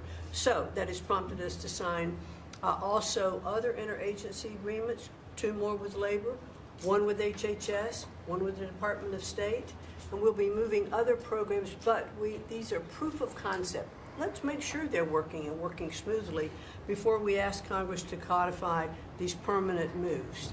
So that's kind of in the world of K through 12, what we're looking at right now, but in the world of higher education, as Attorney General Bondi mentioned, we've been working really very hard to make sure that we've got anti-Semitism and DEI out of our universities, and put some pretty stiff fines on, worked some good deals. I've enjoyed working with Harmeet, who is just an incredible negotiator. So we're bringing all of that to bear as well. So I can say, sir, that we are moving to return education to the states and to bring the level of education back up, making sure our students can read by reintroducing the science of reading in schools. And going into next year, I can honestly say that we've got a lean, mean machine operating at the Department of Education. There's only half the workforce when we started, and we're more efficient, and I think we're going to see better results as we move into next year. So thank you for this incredible opportunity. Thank you very much. Thank you, Mr. President, during this holiday season for empowering us at HHS, me, Dr. McCary, Jay Bhattacharya, and Dr. Oz, to change the trajectory of this agency towards public health in a way from the tradition of serving the mercantile interests of the medical industrial complex and the big pharmaceutical companies.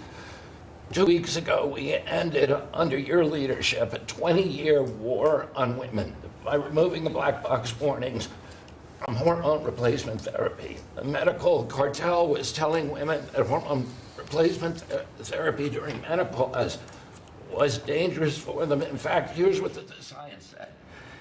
It diminishes the risk of fatal heart attacks by 25%, cardiac disease by 50%, Alzheimer's by 35%, bone fractures by 50 to 60%. It improves appetite, it improves sleep, it improves energy, it improves happiness. There are tens of millions of women in this country who have been deprived of that therapy because of just scientific malpractice by the medical cartel. We are now remedying that, and this remedy will now be available to all women who want it during one of the most difficult transitions of their lives. MFN is one of our greatest accomplishments. It would not have happened without you. You were the only person who believed in it. You drove us to get it done. We've now made agreements with the 5 biggest pharmaceutical companies. We have 12 more in the lineup to make agreements. By the time this administration leaves office, 95% of the drugs in this country we will have the lowest prices of any nation in the developed world. Americans are already getting the benefits from these. These companies are already lowering these prices dramatically, as you've noticed. And then this week, Howard at Department of Commerce and Jameson at the U.S. Trade Representative made a bargain with Great Britain to raise their drug prices in conformance with your promise that the Europeans would raise theirs to counterbalance us lowering ours, and therefore we would keep intact the ecosystem of innovation and protect innovation. So congratulations on that, Mr. President. When you first asked me to take this job, one of the first contacts we made was with a leading economics professor, health economics professor at Harvard. And we asked him what's the one innovation that we could do that would most dramatically improve the health care experience for the average American. And he said there's no contest, it's to get rid of prior authorization. Thanks to your leadership, we were able to convene the largest insurance companies in this country and do something that every administration, every Congress has promised for the past 30 years. We actually got it done. We convened the insurance companies representing 280 million Americans and got them to agree, most of them by January of 2026, for 2 months from now, to remove prior authorization for most of their procedures, for all the procedures we want them removed from. And that means that American patients at the point of care will be able to get an answer immediately. If your doctor says you need knee surgery, you will know before you leave that doctor's office whether your insurance company will pay for it or not. Similarly, healthcare records, the tech industry has refused to share healthcare records. You asked us to change that. We convened the 60 biggest tech companies at a conference that you presided over about 2 months ago. We now did a secondary conference, which 400 leading companies all come in and agreed to remove any kind of blockages where individual Americans could get their own health care. Americans own their health care records, yet they were not able to access them. And if you lived in New Jersey and you moved to Oregon and you got injured, you went to a hospital, you would have to spend maybe 45 minutes filling out forms on a clipboard because your doctors there could not get your healthcare records. They couldn't get your blood type, your allergies, all the things that they ought to know immediately so they can save your life. Now that has all changed, and all these companies now have agreed to remove all the blocks on sharing healthcare records. Every American will have their healthcare records available on their cell phones, and it's already happening. In the last 6 months, there have been over 100 times the number of healthcare records shared by hospitals and during the entire previous administration. On deregulation, HHS proudly is now leading the pack, and thank you for your help on that, Russ. But today we announced the revocation of the nursing home rule, which was overburdening rural areas across this country, Indian reservations, with regulations that were going to destroy the nursing home industry in those communities. And that is going to be a $25 billion savings. Those are some of the things that we're doing because of your leadership. President Trump, thank you so much, and Merry Christmas to you. Thank you, Bobby, very much. Great job. Well, Mr. President, you've assembled an incredibly talented group here. If you took a look at this group compared to any Fortune 500 leadership team, any group of startup folks, I mean, this is an amazing group in the breadth of what's being accomplished. And the timing couldn't be better because with your leadership and vision, you've set us up for this age of abundance as we head into next year, the 250th anniversary of this country. And what are we heading into that year? As we've talked around the table, you've heard about massively lower taxes, massively lower regulation, abundant energy, record capital investment coming in, job growth. I mean, we are set up to really have something to celebrate next year. And I just again want to say thank you to everybody around the table. You gave us one big assignment in Interior. Of course, Interior, the largest balance sheet in the world. In the Department of Interior, if it was a standalone company, 500 million acres of surface, 700 million acres of subsurface, over 3 billion of offshore from Guam to the Virgin Islands. And you said, we got to take care of that balance sheet, we got to develop those resources. And what have we done across that? Producing record amounts of oil, record amounts of gas. And again, we set out with a goal, energy diplomacy, sell energy to our friends and allies. We're exporting a record amount of energy to all of our friends and allies around the world. That's helping do that. And you're giving a gift to America as we head into this. You're giving us peace abroad, and you're giving us prosperity at home. That bodes so well for our country. One small little gift that we're giving to all Americans from one teeny part of Interior, which is the national parks, is that not only are we keeping prices low for all American citizens, offering 10 free days for our national parks next year to coincide with our holidays, but also a $100 surcharge for non-residents. That is going to raise hundreds of millions of dollars for helping restore and preserve all of our best parks. So as we close out then, I want to also say a big celebration going on here in Washington, D.C. We've been thrilled to be part of the National Park Service, the U.S. Park Police, part of this great effort across a number of us on making D.C. safe and beautiful. This will be the safest and most beautiful capital in the world. We are doing so many things, whether it's hundreds of homeless camps, thousands of graffiti sites, cleaning up ponds and fountains, preparing this thing. The United States is never going to be performing better economically. It's never going to be looking better, just like the White House has never looked better, all because of your vision leadership. So again, thank you, sir. You've given an incredible Christmas gift to Americans by setting us up for an incredible 250th anniversary. That's very nice. Thank you, Ted, very much. Rocco? Well, thank you, Mr. President. First of all, this is a very talented team, as you've seen, and as you know, because you picked every single one that's on. You deserve tremendous credit for doing that. It's an honor to be in this role. It's also an honor to be involved in and be a witness to what I believe is the most transformational year in American foreign policy since the end of the Second World War, at least. And it's transformational because for the first time in a long time, we have a president who basically puts America at the forefront of every decision we make in our relations with the world. And that may sound weird to people, like, of course you always do. No, that hasn't always been the case until about a year ago. And I think we've all witnessed in our own respective spaces how in every interaction the president has with the world, the goal he has in mind is very simple. Does what you want us to do, or is it what or is it going to make us stronger? Is it going to make us richer? Is it going to make us safer? If it is, he's for it. If it's not, he's against it. If something's going to make America weaker or poorer or less safe, the president's going to be against it. And every single thing he has done in our foreign policy has been driven by the American people in mind. And I can go down the list. Why has he focused on mass migration? It's very simple, because no country is safe if you can just walk in without us knowing who you are into your country. We've seen the destruction that that's wreaking, not just in our own country, but the impact that it's having in Europe and in many other parts of the world. You talk about trade deals and the trade situation has been involved in. People, all this reporting on it. It's very simple.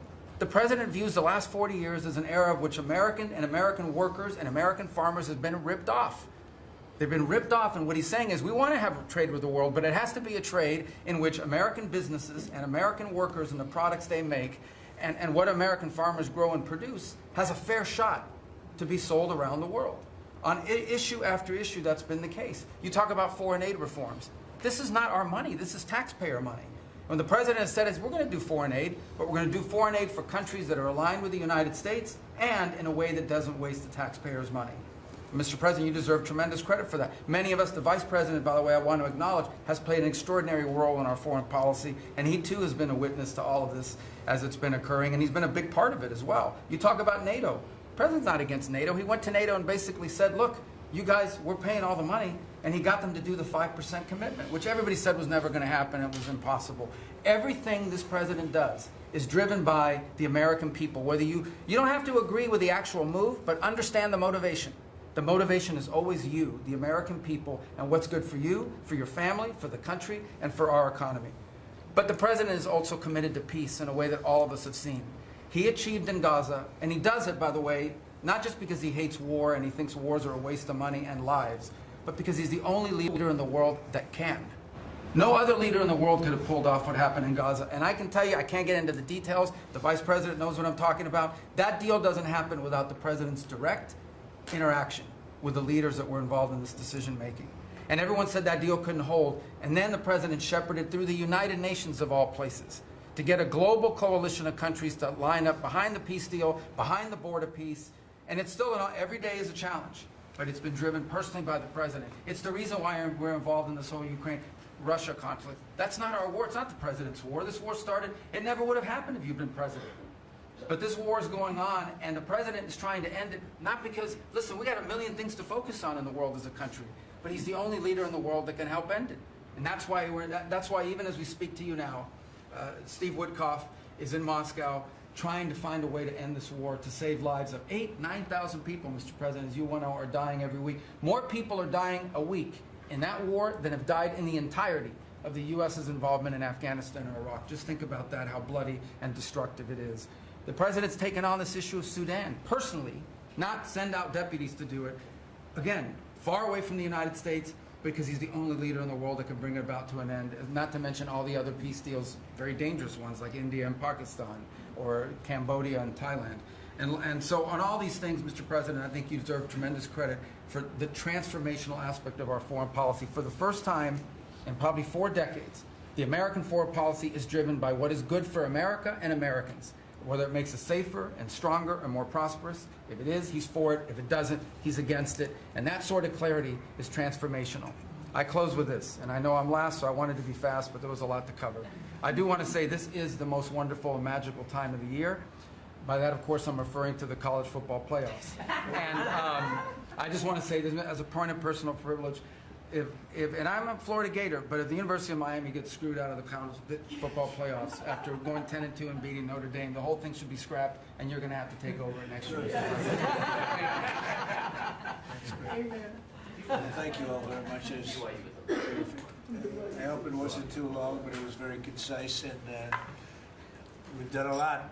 This group has done a lot. Amazing. Everybody at this table has done a fantastic. And Susie, thank you for doing a great job as our Chief of Staff. First female Chief of Staff in the history of our country, which is pretty amazing when you think of it, right? And she's the best. Thank you very much. Great job.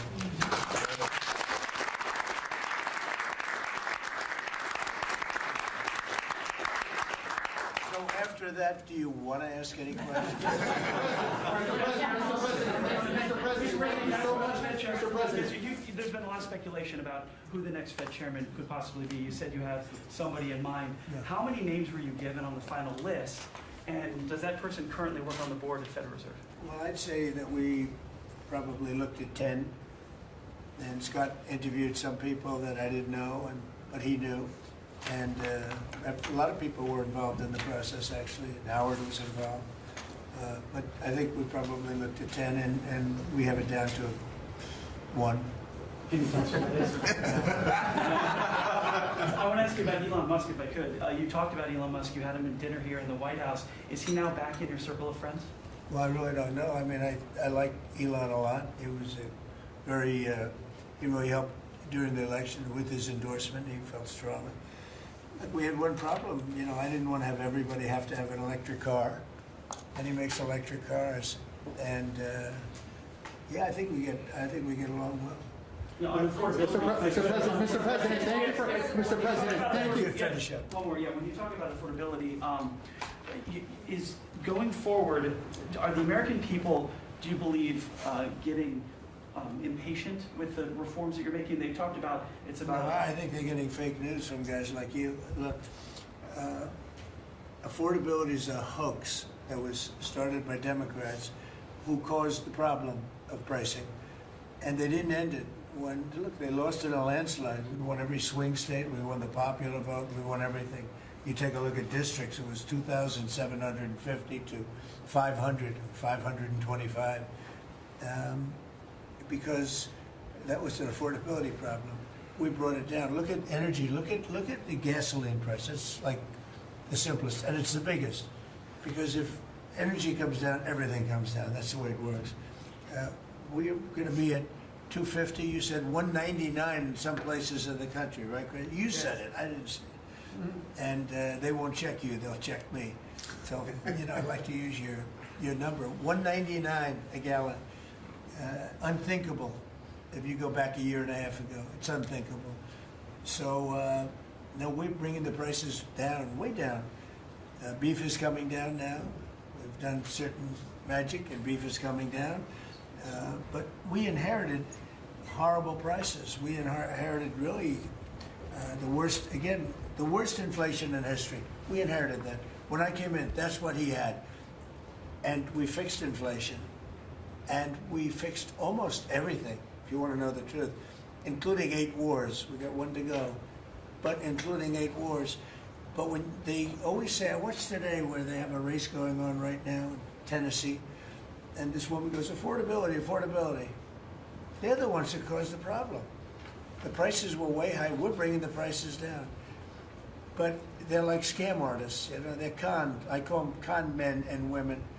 They come out, they say affordability, like, oh, I see price. We're going to get prices down still further. But we brought them down from the prices they cost. The reason that they had the highest inflation in the history of our country is because they had the highest prices. But we brought them down, and now we have normal inflation. Mr. President, thank you so much for taking questions with your assembled Sure. cabinet. I wanted to clarify something that you had said on Sunday regarding the boat strikes near Venezuela. You had said that you didn't know if the second strike on that one boat had happened, but you wouldn't have wanted it. Now that your administration has acknowledged that it happened, do you support that second strike? And Mr. Secretary, I wanted to clarify something you had said in an interview back in September, I believe on Fox News. You said that you had watched that strike live on television. In real time, did you know that there were survivors after the initial strike? Well, look, all I know is this. Every boat that you see get blown up, we save 25,000 on average lives, 25,000 lives. They've been sending enough of this horrible fentanyl and other things like cocaine and other things, but fentanyl right now is the leader of the pack, to kill our entire nation. Because a little speck on the head of a pin can kill somebody. It's very dangerous stuff. I know so many people where their sons were drug addicts. They had one little sample, and they died. They died. They couldn't believe it. As far as the attack is concerned, I still haven't gotten a lot of information because I rely on Pete. But to me, it was an attack. It wasn't one strike, two strikes, three strikes. Somebody asked me a question about the second strike. I didn't know about the second strike. I didn't know anything about people. I wasn't involved in it. I knew they took out a boat. But I would say this, they had a strike. I hear the gentleman that was in charge of that is extraordinary. He's an extraordinary person. I'll let Pete speak about him. But Pete was satisfied. Pete didn't know about second attack having to do with two people. I guess Pete would have to speak to it. I can say this, I want those boats taken out. And if we have to, we'll attack on land also, just like we attack on sea. And there's very little coming in by sea. I think we've knocked out over 90% of it. There's very little, and I understand that. There's very little. We're saving hundreds of thousands of lives with those pinpoint attacks. It's an amazing thing when you see a boat going along. And, a lot of the press would like to say they're not. You see the boat. They're not maybe drugs. You see these boats. First of all, who has 5 engines on the back of a boat going in weird directions and loaded up with lots of white containers? They're bags of things. No, they've done an amazing job, and Pete has done an amazing job. Pete, you could probably better answer the question. No, you're spot on, sir. I think you got to start with the baseline, which Marco laid out, everybody's laid out. We've got 20 million people invading our country over 4 years. We don't know where they're coming from. That includes Tren de Aragua and cartels and violent criminals. They bring drugs, and you mentioned it, Mr. President, poisoning, an intentional poisoning of the American people, killing hundreds of thousands of Americans. So the President had the courage to designate these cartels as designated terrorist organizations. Now, a number of us here served in the military and spent 20 years fighting terrorists like Al-Qaeda and ISIS on the other side of the world. How do you treat Al-Qaeda and ISIS? Do you arrest them and treat them, pat them on the head and say, don't do that again? Or do you end the problem directly by taking a lethal, kinetic approach? And that's the way President Trump has authorized the War Department to look at these cartels. And I wish everybody could be in the room watching our professionals like Mitch Bradley, Admiral Mitch Bradley, and others at JSOC and SOCOM and other commanders. The deliberative process, the detail, the rigorous, the intel, the legal, the evidence-based way that we're able to, with sources and methods that we can't reveal here, that make sure that every one of those drug boats is tied to a designated terrorist organization. We know who's on it, what they're doing, what they're carrying. All these white bales are not Christmas gifts from Santa. This is drugs running on 4-motor fast boats or submarines that we've also struck. No one's fishing on a submarine. And I have empowered them to make that call. Now, the first couple of strikes, as you would, as any leader would want, you want to own that responsibility. So I said, I'm going to be the one to make the call after getting all the information and make sure it's the right strike. That was September 2nd. There's a lot of intelligence that goes into that, building that case and understanding that, a lot of people providing information. I watched that first strike live. As you can imagine, at the Department of War, we got a lot of things to do. So I didn't stick around for the hour and 2 hours, whatever, where all the sensitive site exploitation digitally occurs. So I moved on to my next meeting. A couple of hours later, I learned that that commander had made which he had the complete authority to do, and by the way, Admiral Bradley made the correct decision to ultimately sink the boat and eliminate the threat.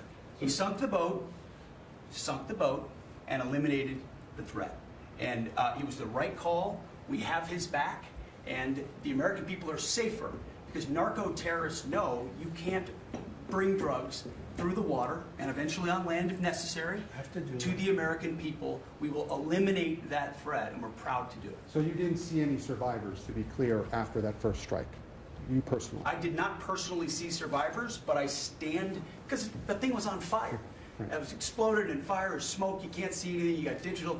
This is called the fog of war. Right. This is what you in the press don't understand.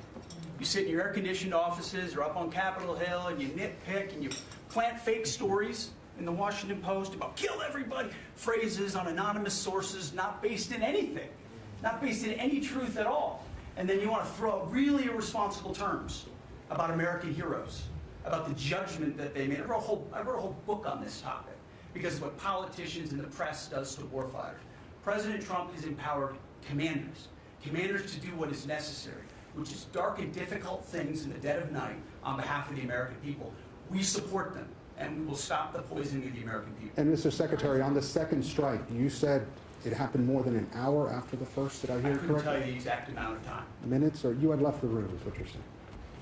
I already stated my answer quite clearly. So remember this, we lost last year, I think it was more than that, but you know, people don't like saying it because they always said 100,000, 115,000, numbers we've been hearing for years. So we lost last year more than 200,000 people, dead people, ruined families beyond the 200,000. And those 200,000, their family will never be the same. But these people have killed over 200,000 people, actually killed over 200,000 people last year. And those numbers are down. Those numbers are down. They're way down. And they're down because we're doing these strikes, and we're going to start doing those strikes on land too. You know, the land is much easier. It's much easier. And we know the routes they take. We know everything about them. We know where they live. We know where the bad ones live. And we're going to start that very soon too. Mr. President, thank you so much. And you know what? When we start that, we're going to drive those numbers down so low. And then you're going to have families be able to live without the fear of their son or daughter just having a pill to have a little fun and ending up dying within a period of 60 seconds, right? No, we're not going to let that happen. We're not going to let it continue to happen. What Biden did to this country by allowing all these people, and I call them animals in many cases, I think they're animals, to come into our country and destroy our country and let all those drugs pour in. Let people just walk across the border like it was nothing. You look at them, a lot of them, you know, you say, oh, let's not discriminate. I'm not talking about color. I'm just talking about you look into the eyes of some of these people. We're smart. And you see a killer. Come on in. Just come on in. 11,888 murderers. Many of them committed more than one murder. He allowed them into our country, totally unvetted, totally unchecked. But he also allowed drugs to come in at record numbers. And hundreds of thousands of people a year died. And we're taking those son of a bitches out, yeah. Thank you so much, Mr. President, for taking your questions. I think this is the most transparent decision I ever seen. I'm impressed by these people that, I'll tell you, how strong are you? You've been holding that thing for 2 hours. You know, there are very few physically, there are very few people who could do that. I'm very proud of you. What the hell you, I have no idea who you are, but you're strong. Thank you, Mr. President. Mr. President, last week, militia groups in Iraq attacked the Christian region's gas field, the largest gas field, which even the U.S. companies invested in the energy sector in the Christian region. And the Christian Prime Minister requested the United States to provide them some sorts of means and defense system to defending their civilian infrastructure and U.S. investment in the Christian region. Are you willing to providing them the support?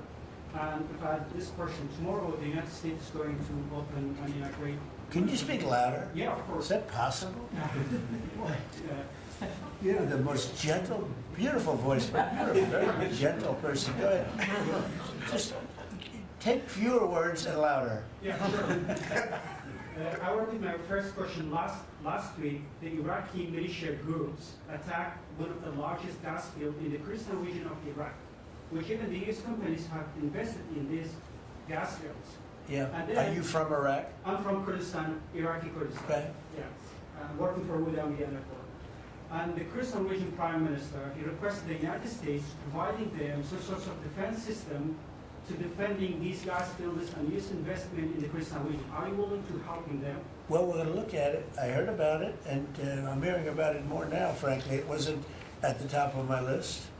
It's a very unusual question, I think, but I assume you're from the area, and to you it's a very important question, and to me it is also, because people are being killed. I will say this, Iraq has been much different in terms of us than they were prior to us taking out the nuclear capability of Iran. You know, Iran has gone down many, many steps in terms of its fear factor. They were the bully of the Middle East, and they're really not the bully of the Middle East anymore. And Iraq was being bullied by Iran.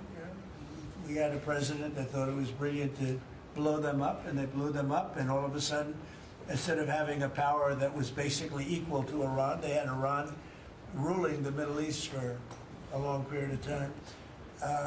But Iraq, from the day we hit them with those B-2 bombers and knocked out and obliterated, because CNN said, well, maybe it wasn't total obliteration. Well, it turned out it was totally obliteration. It was every single one of those missiles hit its target. It was actually amazing, but it was wiped out, totally wiped out. I will tell you, Iraq has been a much friendlier place. They talk to us. The Prime Minister actually nominated me along with about 78 other countries for the Nobel Prize. I'm the only one that was nominated by almost 100 countries that didn't get it. But that's okay. But I saved a lot of lives. I saved a lot of lives. But Iraq nominated us for the Nobel Prize, and that was a great honor. You know, we didn't expect that from Iraq. Iraq has been a much different place since the taking out of Iran the nuclear capability. Yeah, let's get to another question. Here we go. This guy's a beauty. Go ahead. Secretary Rubio mentioned your meetings ongoing in Russia today. Do you have any update from Mr. Wickoff and Mr. Kushner? No, because I've been spending too much time with you. I mean, we're spending a lot of time in here. We wanted to do this you talk about being open and transparent. This has to be the most transparent administration in history. We spent a lot of time answering your questions and giving you a lot of good, good results. I mean, I think everybody here gave you good results. But no, I don't. I will have after I leave here. But do you hope for a breakthrough, or is it not? I don't know. Look, I don't know. All I can tell you is that we're trying very hard to save 25 to 30,000 people, mostly men, mostly soldiers, every month. 25,000 to 30,000 soldiers. It's impossible. That's half a stadium. Take a big football stadium. Take half of those people in a stadium, and they're wiped out. They're killed every month. It's crazy. That war is crazy. And it would have never happened with me, and it didn't happen for 4 years. And you just mentioned potential land strikes. Can you elaborate anything on that? Are you talking? Yeah, I'll elaborate. If they come in through a certain country or any country, or if we think they're building mills for whether it's fentanyl or cocaine. I hear Colombia, the country of Colombia, is making cocaine. They have cocaine manufacturing plants, okay? And then they sell us their cocaine. We appreciate that very much. But yeah, anybody that's doing that and selling it into our country is subject to attack. So not necessarily just Venezuela? No, not just Venezuela, no. Venezuela's been very bad. Venezuela's been really bad in something else, probably worse than most, but a lot of other people do it too. They would send murderers into our country. They would empty their jails into our country. They sent people into our country that we don't want. They sent their drug dealers and their drug people into our country. They sent people from their mental institutions into our country, and we're getting them out. That was bad. That was real bad. And they also sent drugs. Yeah. On Tim Walz, Mr. President, do you think he should resign over the fraud scandal in his state? That who should? Tim Walz. over the fraud scandal in the state. Look, I think the man's a grossly incompetent man. I thought that from the day I watched J.D. destroy him in a debate. I was saying, who was more incompetent, that man or my man? I had a man and he had a man. They were both incompetent, and I had a man and a woman. I thought she was very incompetent too, but now she's leading the field, and I think she's leading the field for the nomination. Anyway, look, that's up to them. That's up to the Democrats. You know, the problem with them is they have really bad policy. And I'm not going to say what it is because I don't want them to change it necessarily. Because I want to run against it, whether it's not going to be me, it's going to be somebody that's going to probably sitting at this table. Could be a couple of people sitting at this table. Could be a couple of people running together sitting at this table, you know? But I want them to win because we've done a great job for this country, and I want that to be carried forward. And you know, I think we have a tremendous bench, really a tremendous bench. But no, I think that Waltz is a grossly incompetent man. There's something wrong with him. Okay, there's something wrong with him. And when you look at what he's done with Somalia, which is barely a country, you know, they have no anything. They just run around killing each other. There's no structure. And when I see somebody like Ilhan Omar, who I don't know at all, but I always watch her for years. I've watched her complain about our Constitution, how she's being treated badly. Our Constitution, the United States of America, is a bad place. Hates everybody, hates Jewish people, hates everybody. And I think she's an incompetent person. She's a real terrible person. But when I watch what is happening in Minnesota, the land of 1,000 lakes, or however many lakes they have, they got a lot of lakes, but this beautiful place, and I see these people ripping it off, and now I'm understanding, and you're going to look at that, Scott, I hear they ripped off Somalians, ripped off that state for billions of dollars, billions, every year, billions of dollars, and they contribute nothing. The welfare is like 88%. They contribute nothing. I don't want them in our country, I'll be honest with you, okay? Somebody would say, oh, that's not politically correct. I don't care. I don't want them in our country. Their country's no good for a reason. Their country stinks, and we don't want them in our country. I could say that about other countries, too. I can say it about other countries, too. We don't want them to hell. We have to rebuild our country. You know, our country's at a tipping point. We could go bad. We're at a tipping point. I don't know if people mind me saying that, but I'm saying it. We could go one way or the other, and we're going to go the wrong way if we keep taking in garbage into our country. Ilhan Omar is garbage. She's garbage. Her friends are garbage. These aren't people that work. These aren't people that say, let's go, come on, let's make this place great. These are people that do nothing but complain. They complained. And from where they came from, they got nothing. You know, they came from paradise, and they said, this isn't paradise. But when they come from hell, and they complain, and do nothing but bitch, we don't want them in our country. Let them go back to where they came from and fix it. Okay. Thank you very much, everybody.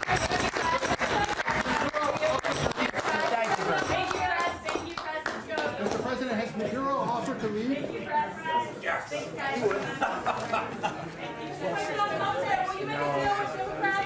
I think he was answering. Are you sure? Mr. President, did you say I will? Did you say you will? Mr. Secretary, has Maduro offered to leave, sir? Thank you. Thank you. Thank you, guys.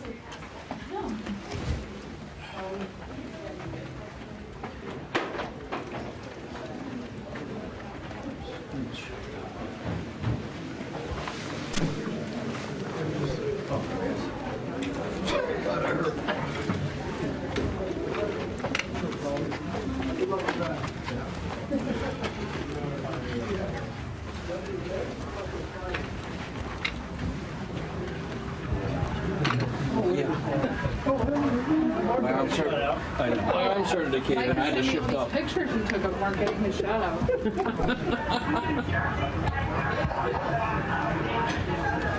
Well, at least he named you there. Yeah, 2 minutes before I hit the chandelier, right?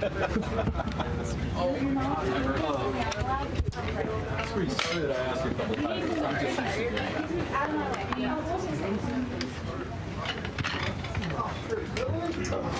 that.